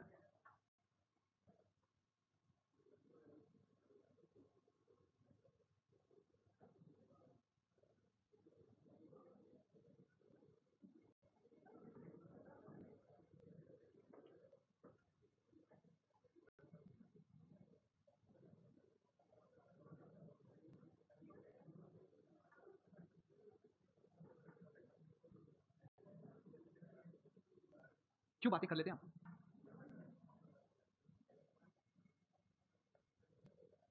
ना, ये अगर आपको बताना है तो मेरे ख्याल से बता देंगे. इनमें से तो अट्रैक्शन की कोई संभावना नहीं है, तो कौन ज्यादा स्टेबल होगा बताओ? जी, एक बार लिखा तो कम से कम 2 बार तो इसका यूज होना चाहिए ना. इसमें कौन स्टेबल होगा बताओ? सेकंड में. इसमें कौन, बोलो. इसमें, अब इसमें ये मिथाइल है और ये इथाइल थोड़ा साइज में बड़ा होगा हल्का सा. तो यहाँ छोटा वाला एक्सियल है, बड़ा वाला इक्विटोरियल है. यहाँ पर बड़ा वाला एक्सियल है, छोटा वाला इक्विटोरियल है. तो बताइए, तो इसमें फर्स्ट की स्टेबिलिटी सेकंड से क्या होगी? पक्का इन दोनों में, ये क्लोरीन इक्विटोरियल है, दूसरा क्लोरीन एक्सियल है. यहाँ पर ये एक्सियल है, ये इक्विटोरियल, दोनों बराबर, तो दोनों की स्टेबिलिटी क्या होगी? बराबर. इसी क्वेश्चन को कठिन करना होगा तो जो न्यूमैन स्ट्रक्चर है उसमें बना के वाला बॉन्ड दे देगा. मतलब न्यूमैन में ऐसे इसका भी न्यूमैन बना देगा, इसका भी न्यूमैन बना के देगा, लेकिन अभी इतना कठिन आपके एग्जाम में नहीं आता. तो परेशान, ये पेन किसकी? हाँ, तो भी हो जाएगा. नहीं, कीटोन लग जाएगा तब नहीं बनता, क्योंकि फिर वो ये सीधा नहीं देता, तब वो तिरछा हो जाता बॉन्ड. जहां हाइड्रोजन बॉन्ड बनेगा वहां पर स्टेबिलिटी क्या होगी? जो है ज्यादा होगी. जहां हाइड्रोजन बॉन्ड नहीं बनेगा वहां स्टेबिलिटी क्या होगी? कीटोन जो होता है वो प्लेनर होता है, sp2 एवरेज होता है, ये sp3 होता है. तो ये अगर यहाँ कीटोन होगा तो ऐसे वाला बॉन्ड बनेगा, यहाँ पर तिरछा वाला हाइड्रोजन बॉन्ड. अगर कीटोन कभी लगाएंगे ऐसे, ये तो 1-3% भी नहीं होता है पर कीटोन. ओके, ये तो बढ़िया क्वेश्चन है, लेकिन इतने डीप में मैं जाना नहीं चाह रहा हूं. वैसे भी मैं ऑलरेडी डीप में जा रहा हूं, मैं इतना जा रहा हूं, इससे बाहर क्वेश्चन जाएगा नहीं, एक भी बाहर नहीं जाएगा, एक भी नहीं जाएगा. आगे स्टेबिलिटी ऑर्डर. ओके, किसी को मान लिया डॉक्टरी करने की इच्छा नहीं हुई, टीचर बनने की इच्छा है, तो भी नोट्स पढ़ के काम चला लेगा. चलो, फ्लैग पोल हाइड्रोजन बोथ फॉर्म में होता है, आ है वो भी नौका रूप. ठीक है, अब हम आपको बताएं. अच्छा, ये फ्लिपिंग जो होता है ये हमेशा लगातार होता रहता है. फ्लिपिंग जानते हैं ना, ये लगातार होता रहता है. नीचे वाला ग्रुप ऊपर, ऊपर वाला ग्रुप क्या होता है? नीचे वाला इक्वल स्टेबल है. तो ये लगातार जब फ्लिपिंग होता रहता है तो ये एक प्रकार से इक्विलिब्रियम प्रोसेस है. जैसे मैं आपको बात करूं, ये फ्लिपिंग, ये फ्लिप कर गया, ए डैश, इसका फ्लिपिंग हो गया, तो ये इसमें कन्वर्ट हो गया. तो ये इक्विलिब्रियम प्रोसेस होता है. क्या होता है बेटा? और जहां भी इक्विलिब्रियम प्रोसेस होता है वहां इक्विलिब्रियम कांस्टेंट होता है. तो कभी कभी हमसे फ्लिपिंग का इक्विलिब्रियम कांस्टेंट पूछ लेता है, तो उसमें आप बता सकते हैं इक्विलिब्रियम कांस्टेंट कैसे बताते हैं, मुझे बताइए. मेरे ख्याल से आपको पता होगा, केमिकल काइनेटिक्स में आपने पढ़ा ना, के इक्विलिब्रियम ऑफ फ्लिपिंग. इधर देख, जब कोई फ्लिपिंग होता है, जब इक्विलिब्रियम कैसे डिसाइड करते हैं? रिएक्टेंट किस में कन्वर्ट होता है बताओ? प्रोडक्ट में. और प्रोडक्ट किस में कन्वर्ट हो रहा है? रिएक्टेंट में. रिवर्सिबल रिएक्शन हो तो वहां पर इक्विलिब्रियम राइज हो जाता है, और इक्विलिब्रियम जो होता है उसका इक्विलिब्रियम कांस्टेंट होता है. और इक्विलिब्रियम कांस्टेंट निकालते हैं कैसे? के इक्विलिब्रियम इक्वल टू होता है rate of forward reaction divided by rate of backward reaction, या molar concentration of product divided by molar concentration of reactant. यही होता है. अच्छा, अब यहाँ पर 3 बातें हो सकती है, याद रखिएगा. हो सकता है कि प्रोडक्ट और रिएक्टेंट दोनों की स्टेबिलिटी बराबर हो और इनके कंसंट्रेशन भी क्या हो जाए? बिल्कुल बराबर हो जाए. तो उस समय के इक्विलिब्रियम की वैल्यू जो होती है वो एक्जैक्टली 1 होती है. बोलो, दोनों अगर बराबर होंगे तो ये वैल्यू क्या होगी? एक्जैक्टली 1 होगी. मान लिया कहीं पर रिएक्टेंट का स्टेबिलिटी ज्यादा होगी और उसकी मात्रा ज्यादा हो जाए, रिएक्टेंट ज्यादा हो जाए और प्रोडक्ट क्या हो जाए? कम हो जाए, तो उसमें के इक्विलिब्रियम की वैल्यू क्या हो जाएगी? लेस देन 1 हो जाएगी. और ठीक इसका उल्टा, प्रोडक्ट ज्यादा हो जाए तो ये के इक्विलिब्रियम की वैल्यू क्या हो जाएगी? ग्रेटर. तो आपके एग्जाम में पूछा था कि इसका के इक्विलिब्रियम कांस्टेंट 1 होगा, 1 से कम होगा या 1 से ज्यादा होगा, तो आई थिंक आप बता सकते हैं. ये डिपेंड करता है ये ए और ए डैश कैसा है, इन दोनों में कौन ज्यादा स्टेबल है. अच्छा, इसमें जो फॉरवर्ड डायरेक्शन में बन रहा है ये फॉरवर्ड डायरेक्शन, ये प्रोडक्ट माना जाएगा, और जो जहां से स्टार्ट ये रिएक्टेंट माना जाएगा. मान लिया ये ज्यादा स्टेबल होगा तो ये ज्यादा बनेगा, क्योंकि इक्विलिब्रियम की वैल्यू क्या होगी? ये ज्यादा होगा, ये कम बनेगा, तो के इक्विलिब्रियम की वैल्यू लेस देन. दोनों बराबर होगा. तो अब वो जो क्वेश्चन लिखा है इसमें अगर के इक्विलिब्रियम डिसाइड करने के लिए बताया, जरूर ये वाला चेंज कर दो, क्योंकि इसमें ये देखो फ्लिपिंग करने के 2 तरीके होते हैं. ये तो आप इसको पूरी तरीके से फ्लिप कर दो, या तो ग्रुप की पोजीशन बदल दो. बस ये ग्रुप की पोजीशन बदल दोगे तो माना जाएगा फ्लिपिंग के बाद का स्ट्रक्चर. जैसे आप चाहें तो मैंने यहाँ क्या किया, इसको पूरी तरीके से चेंज कर दिया. ऊपर वाले सिरा को नीचे लिख दिया, नीचे वाले सिरा को ऊपर लिख दिया. अब इसमें के इक्विलिब्रियम की वैल्यू बताओ क्या होगी? इसमें कौन ज्यादा स्टेबल होगा? ये मोर स्टेबल होगा, ये लेस स्टेबल है. इसकी मात्रा ज्यादा होगी, इसकी मात्रा, तो के इक्विलिब्रियम की वैल्यू क्या होगी बताओ? Greater than. पक्का? ओके, यहाँ पर बता दो. यहाँ पर भी हमने इसको फ्लिप कर दिया. ये एक्स, ये दोनों इक्विटोरियल हो जाएंगे. बोलो, दोनों इक्विटोरियल. यहाँ पर दोनों मिथाइल इक्विटोरियल है, दोनों मिथाइल क्या है यहाँ पर? एक्सियल. तो ये हो जाएगा आपका मोर स्टेबल, और ये क्या हो जाएगा? Less stable. तो यहाँ पर के इक्विलिब्रियम की वैल्यू मोर देन 1. यहाँ पर बता दो यहाँ पर ये प्रोडक्ट से ज्यादा बैकवर्ड डायरेक्शन में होगा गाड़ी, यहाँ पर क्यू इक्विलिब्रियम की वैल्यू क्या हो जाएगी बोलो, लेस देन 1 होगी। अगर हम इसमें पूछे आपसे तो इसमें क्या बताएंगे, मोर स्टेबल कौन है, ये मोर स्टेबल है, ये क्या है लेस स्टेबल, तो यहाँ पर क्यू इक्विलिब्रियम की वैल्यू क्या हो जाएगी बताओ, लेस देन 1। समझ में आ रहा है नहीं आ रहा बताओ, यहाँ पर बताओ जल्दी से बताओ। यहाँ पर क्यू इक्विलिब्रियम दोनों एक्जेक्टली बराबर है, तो यहाँ पर ये क्यू इक्विलिब्रियम क्या हो जाएगा इज इक्वल टू 1। हो सकता है कभी कभी याद रखिएगा, कभी कभी एग्जामिनर ये ना दे, सिर्फ ये दे दे, बोले बताओ इसका क्यू इक्विलिब्रियम की वैल्यू क्या होगी, तो अब आपको इसको पहले फ्लिप करना पड़ेगा, क्या करना पड़ेगा, फ्लिप करना होगा, फिर स्टेबिलिटी चेक करनी होगी, फ्लिप करेंगे तो प्रोडक्ट बनेगा। ये दिया हो तो इसके लिए बोलेंगे इसके लिए क्यू इक्विलिब्रियम की वैल्यू क्या होगी, मोर देन 1 होगी। और अगर ऐसे दिया हो, मान लिया ये दिया, ये इसको मैं हटा दिया, मैं बोलूं इसके लिए क्यू इक्विलिब्रियम की वैल्यू क्या होगी, इसके लिए मैं इसके लिए पूछूं तो आप फ्लिप कर लीजिएगा, इसके लिए क्या हो जाएगी लेस देन 1, उसके लिए क्या हो जाएगी, नहीं आया समझ में, तैयार है करने के लिए? ओके बस लगभग ये going to chair form is going to finish, बस 5 मिनट और। ओके एक सवाल और पूछूं, इजाजत है पक्का? Identify cis trans isomer, GI पढ़ चुके हो ना?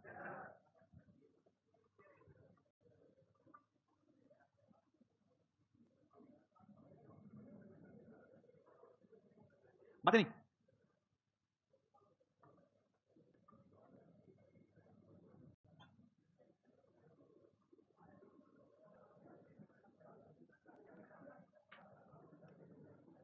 ये पी, ये बीमारी हर बैच में होती है क्या? अच्छा इंटेलिजेंट बच्चों में भी बीमारी है ना, ये कौन सा होगा, सिस, सिस ये पक्का श्योर 100%? गलत,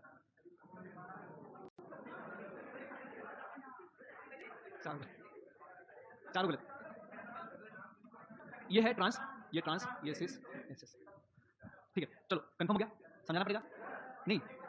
एक सवाल और करके उसमें समझ लेंगे। Question, decide total number of equatorial chlorine present in following form of benzene hexachloride, following form of benzene hexachloride BHC। ये बेंजीन हेक्साक्लोराइड का फॉर्म बनना है, इसमें आपको कितने क्लोरीन इक्वेटोरियल है आपको बताना है। ऑप्शन आंसर ए 2 या sorry answer A 0, B 3, C 6, D हमें क्या पता, बोलो क्या 0। सुनो अब ऐसी स्ट्रक्चर जिसमें बेस डैश फॉर्म दिया गया हो, हमें उसको चेयर फॉर्म में कन्वर्ट करना आना चाहिए, और चेयर फॉर्म को बेस डैश में कन्वर्ट करना आना चाहिए, फिर हमारी समस्या क्या हो जाएगी, सॉल्व हो जाएगी पक्का। अगर मैं आपसे बोलूं इसमें क्या बोलूं, हाँ बोल ही लेता हूं ठीक है, इसका चेयर फॉर्म बना है, चेयर फॉर्म जब भी हम बनाएंगे तो हर कार्बन पर आप एक एक्सेल इक्वेटोरियल बॉन्ड बना दें, इसका एक्सेल बॉन्ड ठीक नीचे होता है, इक्वेटोरियल यहाँ पे, मतलब हम ऐसा बनाएंगे टेट्राहेड्रल लुक बन जाए।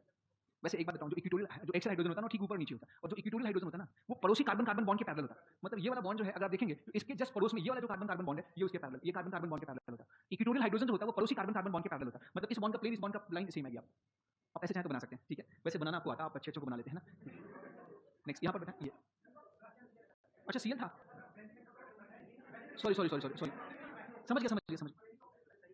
अच्छा अभी हमें एटम तो लगाना नहीं था यहाँ पे, हम एटम तो फोकट में लगा दिया, हमें तो सोच समझ के लगाना पड़ेगा। ओके अब याद रखिएगा हर कार्बन पर एक बॉन्ड एक्सियल, एक बॉन्ड क्या है, ये कौन सा बॉन्ड है, ये ओके ये भी बताइएगा। अगर हमें कार्बन के लेवल पर ये हम ऐसे पेन रखें तो जो इक्वेटोरियल बॉन्ड है ये ऊपर है या एक्सियल बॉन्ड ऊपर है, इस कार्बन के लेवल पर ऊपर की तरफ कौन सा बॉन्ड है, नीचे क्या है, कार्बन के लेवल ऊपर क्या है एक्सियल, नीचे क्या है, इस कार्बन के ऊपर क्या है इक्वेटोरियल, नीचे क्या है इस कार्बन पर, मतलब कार्बन पे एक लाइन खींच दीजिए, जो ऊपर बॉन्ड होगा वो ऊपर अप हो गया, जो नीचे जो भी एक्सेल इक्वेटोरियल से कोई मतलब नहीं है। अब आपको क्या करना है, स्ट्रक्चर को पूरा करना। स्ट्रक्चर को पूरा करने के लिए आप इसको में इसके डैश बॉन्ड को बना दीजिए। यहाँ पर हर कार्बन पे क्या होंगे बताओ, हाइड्रोजन, बोलो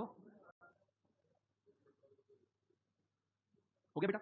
हर कार्बन पर बॉन्ड क्या है बताओ, हर कार्बन पर एक सीएल ऊपर है, एक सीएल क्या है हाइड्रोजन नीचे की तरफ, ऐसे मतलब यूं समझो इस कार्बन में सीएल बाहर है, हाइड्रोजन पीछे, सीएल बाहर हाइड्रोजन नीचे। अगर हम इसको ऐसे रखें तो यहाँ पर बाहर की तरफ क्या है सीएल, नीचे क्या है, तो बाहर ये जो ये वाला बॉन्ड है, ये वेज वाला बॉन्ड है, ये अप है, ये कार्बन के लेवल से क्या है बताओ, इट्स अप, और ये जो हाइड्रोजन ये डाउन, ऊपर की तरफ नीचे, यूं समझे ये ऊपर है ये नीचे की तरफ बॉन्ड है कार्बन के लेवल से पक्का। तो आप यहाँ पर भी वही करिए, जो बॉन्ड ऊपर है उसको ऊपर लिखिए, जो नीचे उसे कहाँ लिखिए नीचे, जो आप है उसे आप लिखिए, जो डाउन है उसे खत्म कहानी। लेकिन नंबरिंग अगर आपने यहाँ से शुरू किया और एंटी क्लॉकवाइज गए तो यहाँ पर भी नंबरिंग स्टार्ट कहीं से करिएगा बट एंटी क्लॉकवाइज जाएगा। जैसे आपने यहाँ से स्टार्ट किया, ये पहला है तो ये दूसरा, ये तीसरा, ये चौथा, ये पांचवा, ये छठवां, गड़बड़ हो गया, छठा हो गया। इसे कहते हैं मेहनत का नशा है ना, आदमी भूल जाता है सब। ओके अब चढ़िए, नींद अच्छी आ गई है ना, कई सारे घंटे हो गए ना, खैर आपको भी मेहनत की। तो यहाँ पर ध्यान से देखिएगा, 1 कार्बन पे आप कौन सा बॉन्ड है सीएल, हाइड्रोजन क्या हो जाएगा डाउन। 2 कार्बन पे आप कौन सा बॉन्ड है आप सीएल, नीचे क्या है हाइड्रोजन। 3 कार्बन पे आप क्या है 3 कार्बन, बोलो सीएल, नीचे क्या है हाइड्रोजन। ये 4 क्या है बोलो सीएल, डाउन क्या है बोलो डाउन सीएल, ऊपर सीएल, ऊपर सीएल, नीचे सब पे ऊपर सीएल है। ठीक, अच्छा यहाँ पर ये वाला सीएल इक्वेटोरियल, ये सीएल एक्सियल, ये सीएल इक्वेटोरियल, ये सीएल एक्सियल, ये सीएल इक्वेटोरियल, फिर लास्ट वाला एक्सियल, 3 एक्सियल 3 क्या हो गया। अभी हम डिसाइड नहीं करेंगे, हम इसको फ्लिप कर लेंगे। इसको क्या करेंगे फ्लिप, और फ्लिप करने के बाद इसका जो सबसे सर्वाधिक स्थायी सबसे स्टेबल स्ट्रक्चर होगा उसी से डिसाइड करेंगे। जब फ्लिप करेंगे तो जो क्लोरीन इक्वेटोरियल है वो क्या हो जाएगा, जो एक्सियल है वो क्या हो जाएगा, नहीं आया समझ में। अब बताइए कितने क्लोरीन इक्विटोरियल हैं? 3। कितने एक्सियल हैं? 3। 3 ही क्लोरीन एक्सियल, दोनों ही रूप में 3 ही 3 है, दोनों की स्टेबिलिटी बराबर है। इसका कोई बोले कि इक्विलिब्रियम ऑफ फ्लिपिंग 1 होगा, ये अगर फ्लिप करेगा तो इक्विलिब्रियम ऑफ फ्लिपिंग क्या होगा? 1। कितने क्लोरीन एक्सियल हैं? 3। हम मोस्ट स्टेबल फॉर्म से पता करेंगे। तो अब इस आधार पे आप उल्टा वाइस वर्सा भी कर सकते हैं। मान लीजिए कोई आपका चेयर फॉर्म है तो उसका वेज ऐसे बना सकते हैं, ना आप लोग। अब आप पीछे वाला काम करिए, ये साइक्लोहेक्सेन बना लीजिए, ठीक है,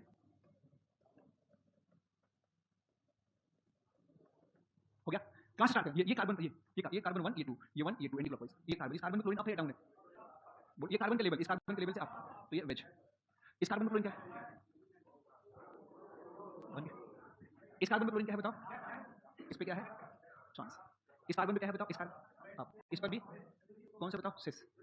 हाँ, नहीं जो दिखे उल्टा नहीं, ऐसा नहीं, जो दिखे वही मानेंगे, जो दिखे। ये सीएल डाउन, अभी मैं दिखा रहा हूँ, मैं अपनी नजरों दिखा रहा हूँ।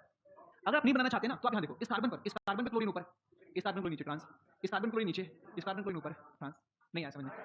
ये कार्बन क्लोरीन ऊपर है, ये ऊपर, सिस, सिस में डायरेक्ट आप बता सकते हैं। ओके, और ये बीमारी कहाँ से आ गई ना, हर घर में ये बीमारी है। बस ये खत्म होने वाला है। एक बेहतरीन question, just 1 minute.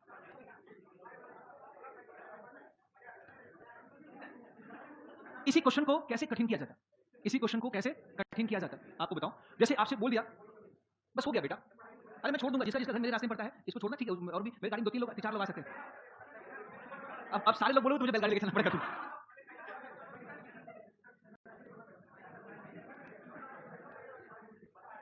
1 minute. Question, isomerism between following pair, isomerism between following pair, isomerism between following, पूरा लिख हो गया pair, PQ, PR, PS, QR, QS। 1 minute, देखें आप, कोई पूछो what is isomerism between PQ, बोलो। Both are identical. क्या आइडेंटिकल है? क्या आइडेंटिकल है? क्या दोनों की लाइफ सेम है? गड़बड़ी साफ साफ, ये दोनों इक्विटोरियल हैं, ये दोनों एक्सियल हैं, ये मोर स्टेबल है, ये लेस स्टेबल है, तो आइडेंटिकल कैसे हो सकता है? और मॉलिक्यूलर फार्मूला अगर सेम है, मॉलिक्यूलर फार्मूला अगर सेम है और कुछ अंतर है तो आइसोमर तो है ना, स्ट्रक्चरल तो हो नहीं सकता। तो स्टीरियो बचा, स्टीरियो में 2 ही आइसोमेरिज्म पड़ा है, कन्फर्मेशनल और जीआई पड़ा। बोलो, जीआई ये भी सिस है, ये भी सिस है, जीआई तो हुआ नहीं, तो कौन सा आइसोमर हो गया? यस, ये कन्फर्मेशनल आइसोमर्स। नहीं आ समझ में? No what is P and R, GI, क्योंकि ये सिस है वो ट्रांस है, ये सिस है वो, इनकी melting point, boiling point, stability में बहुत ज्यादा फर्क पता। तो पी के साथ आर और पी के साथ एस, ये दोनों ही जीआई। हेलो, है ना अच्छा सवाल? क्यू आर के बीच क्या आइसोमेरिज्म? बोलो, क्यू आर भी जीआई, क्यू आर और क्यू एस भी जीआई। ये थक गए, मुझे लग रहा है कि आप थक चुके हैं, अब दिमाग पे चढ़ो। Okay, what is RS? RS के बीच क्या संबंध? बोलो, ये आर और एस आपस में क्या कन्फर्मेशनल? इसमें अंतर आएगा, अभी फ्यूचर में हम आपको पढ़ाएंगे। तो इसमें ये अगर आर होगा तो यहाँ पे ये एस कॉन्फिगरेशन होगा, ये एस होगा तो वो आर होगा, है कन्फर्मेशनल। अभी आना बात आया समझ में आपको? तो अगर अब आरएस में समझ में आएगा। एक चीज और, क्या? हाँ, देखो, एक मिनट, 1 मिनट। एक्चुअली कन्फर्मेशनल सिर्फ रोटेशन वाले ही नहीं होते, कन्फर्मेशनल सिर्फ रोटेशन वाले नहीं होते। मान लिया किसी में रोटेशन ही, कोई कार्बन ऊपर नीचे कर जाए और नया आइसोमर बन जाए, उसको भी कन्फर्मेशनल कहा जाता है। कार्बन कार्बन के बीच में रोटेशन से जो आइसोमर बनता है वो तो रोटेशनल आइसोमर भी होता है, कन्फर्मेशनल भी होता है, रोटामर्स भी होता है। लेकिन कभी-कभी किसी में तनाव की वजह से कार्बन ऊपर नीचे हो जाए और नया मॉलिक्यूल बन जाए और वो रूम टेंपरेचर में बदल रहे हो तो उनको कन्फर्मेशनल आइसोमर भी कहा जाता है।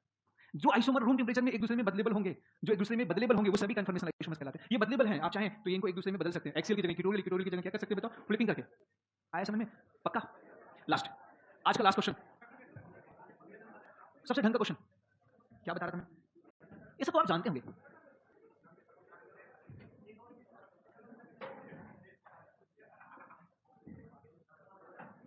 स्टेबिलिटी ऑर्डर, कौन स्टेबल होगा? बोलो, सेकंड, क्यों? बोलो, ट्रांस क्यों स्टेबल होता है? क्या? अच्छा, वो ग्रुप को दूरी बढ़ जाती है। यार काफी आप लोग पढ़े लिखे हैं।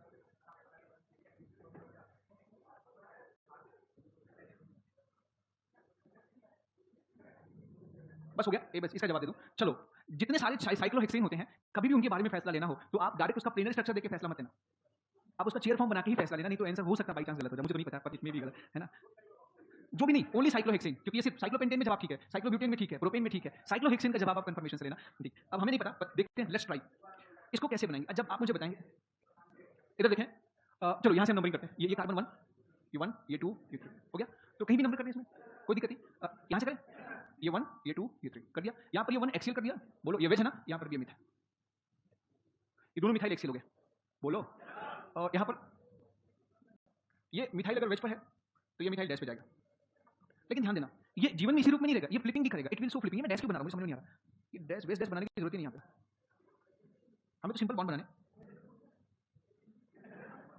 मतलब कुछ बच्चे कह रहे हैं सर आप भी अपने जमाने के नंबर 1 आलसी रहे होंगे, है ना, जुआर, ये बन गया है ना। तो ये आपने बना लिया, ये जीवन में इसी रूप में नहीं रहता, ये फ्लिप करता रहता, कभी इस रूप में, कभी इस रूप में,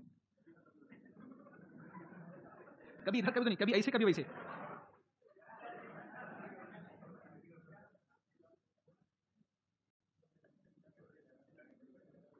ध्यान से देखना, ये अपने जीवन में इन्हीं दोनों रूप में रहेगा, और इसमें ये मिथाइल इक्वेटोरियल है, ये एक्सियल है, ये एक्सियल है, ये इक्वेटोरियल। इसमें दोनों एक्सियल, ये भी फ्लिप करेगा, और जब फ्लिप करेगा तो दोनों इक्वेटोरियल बन जाएंगे, और ये अपना ज्यादातर समय इसी रूप में बिताता। हाँ क्या, ये कैसे फ्लिप किया, ये कार्बन नीचे, ये कार्बन ऊपर, फिर देखो जब ये कार्बन नीचे ऊपर जाएगा ऐसे, तो ये मिथाइल तो नीचे रह जाएगा। ये मिथाइल जो इक्वेटोरियल है, ये क्या हो गया एक्सियल, जो एक्सियल है वो क्या हो गया इक्वेटोरियल। हमने कुछ नहीं किया, हमने नंबरिंग कर दिया, पहला कार्बन, ये दूसरा कार्बन, ये तीसरा, यहाँ पर ये पहला हो जाएगा, ये दूसरा हो जाएगा, तीसरा, पोजीशन चेंज कर दिया। ये जो एक्सियल था उसको इक्वेटोरियल कर दिया, जो इक्वेटोरियल था उसको एक्सियल कर दिया।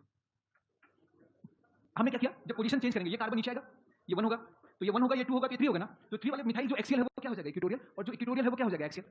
मैंने कुछ नहीं किया, दिमाग लगाया नहीं, मैं बस चेंज कर दिया। अच्छा, इन दोनों में किसकी स्टेबिलिटी ज्यादा है, दोनों बरोबर, दोनों बरोबर स्टेबल है, पक्का इक्वली स्टेबल। अच्छा, इन दोनों में बताओ, second very stable, more stable. और ये अपना जीवन ज्यादातर इस रूप में बिताएगा, क्योंकि इसी रूप में इसको आराम ज्यादा मिलेगा, इसी रूप में कंफर्टेबल ज्यादा होगा। तो which one is more stable, this one और this one. First one, cis is more stable than trans. तो जो आपने सिस नहीं, हमेशा उल्टा नहीं करेंगे, नॉट ऑलवेज।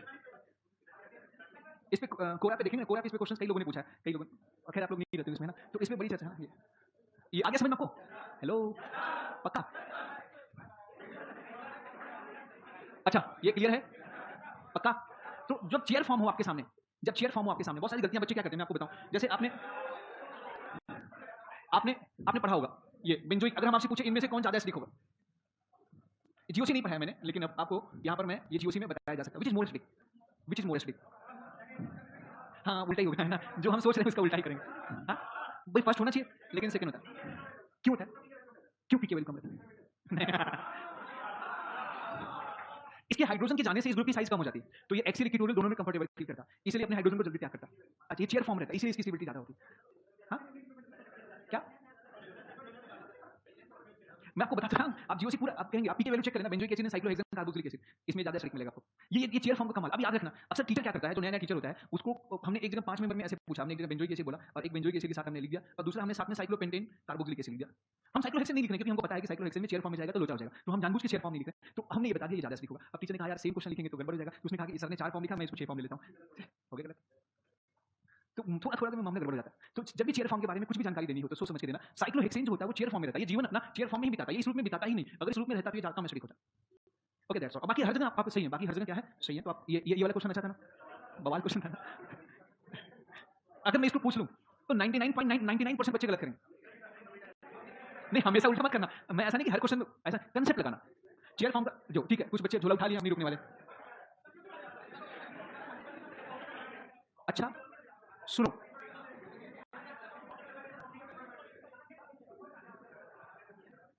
एक्चुअली नाराज हो जाएंगे हमारे साथी, बोल लेंगे कि ज्यादा पढ़ाओगे बाहर देख लूंगा।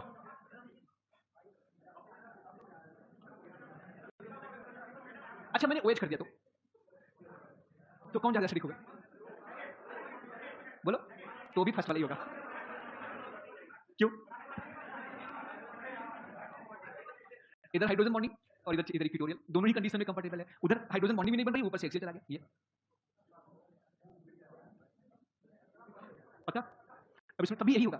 तो इसी के साथ आपका ये जो है कंफर्मेशनल आइसोमेरिज्म लगभग समाप्त हो चुका। Board form 10 minute next day पढ़ा देंगे।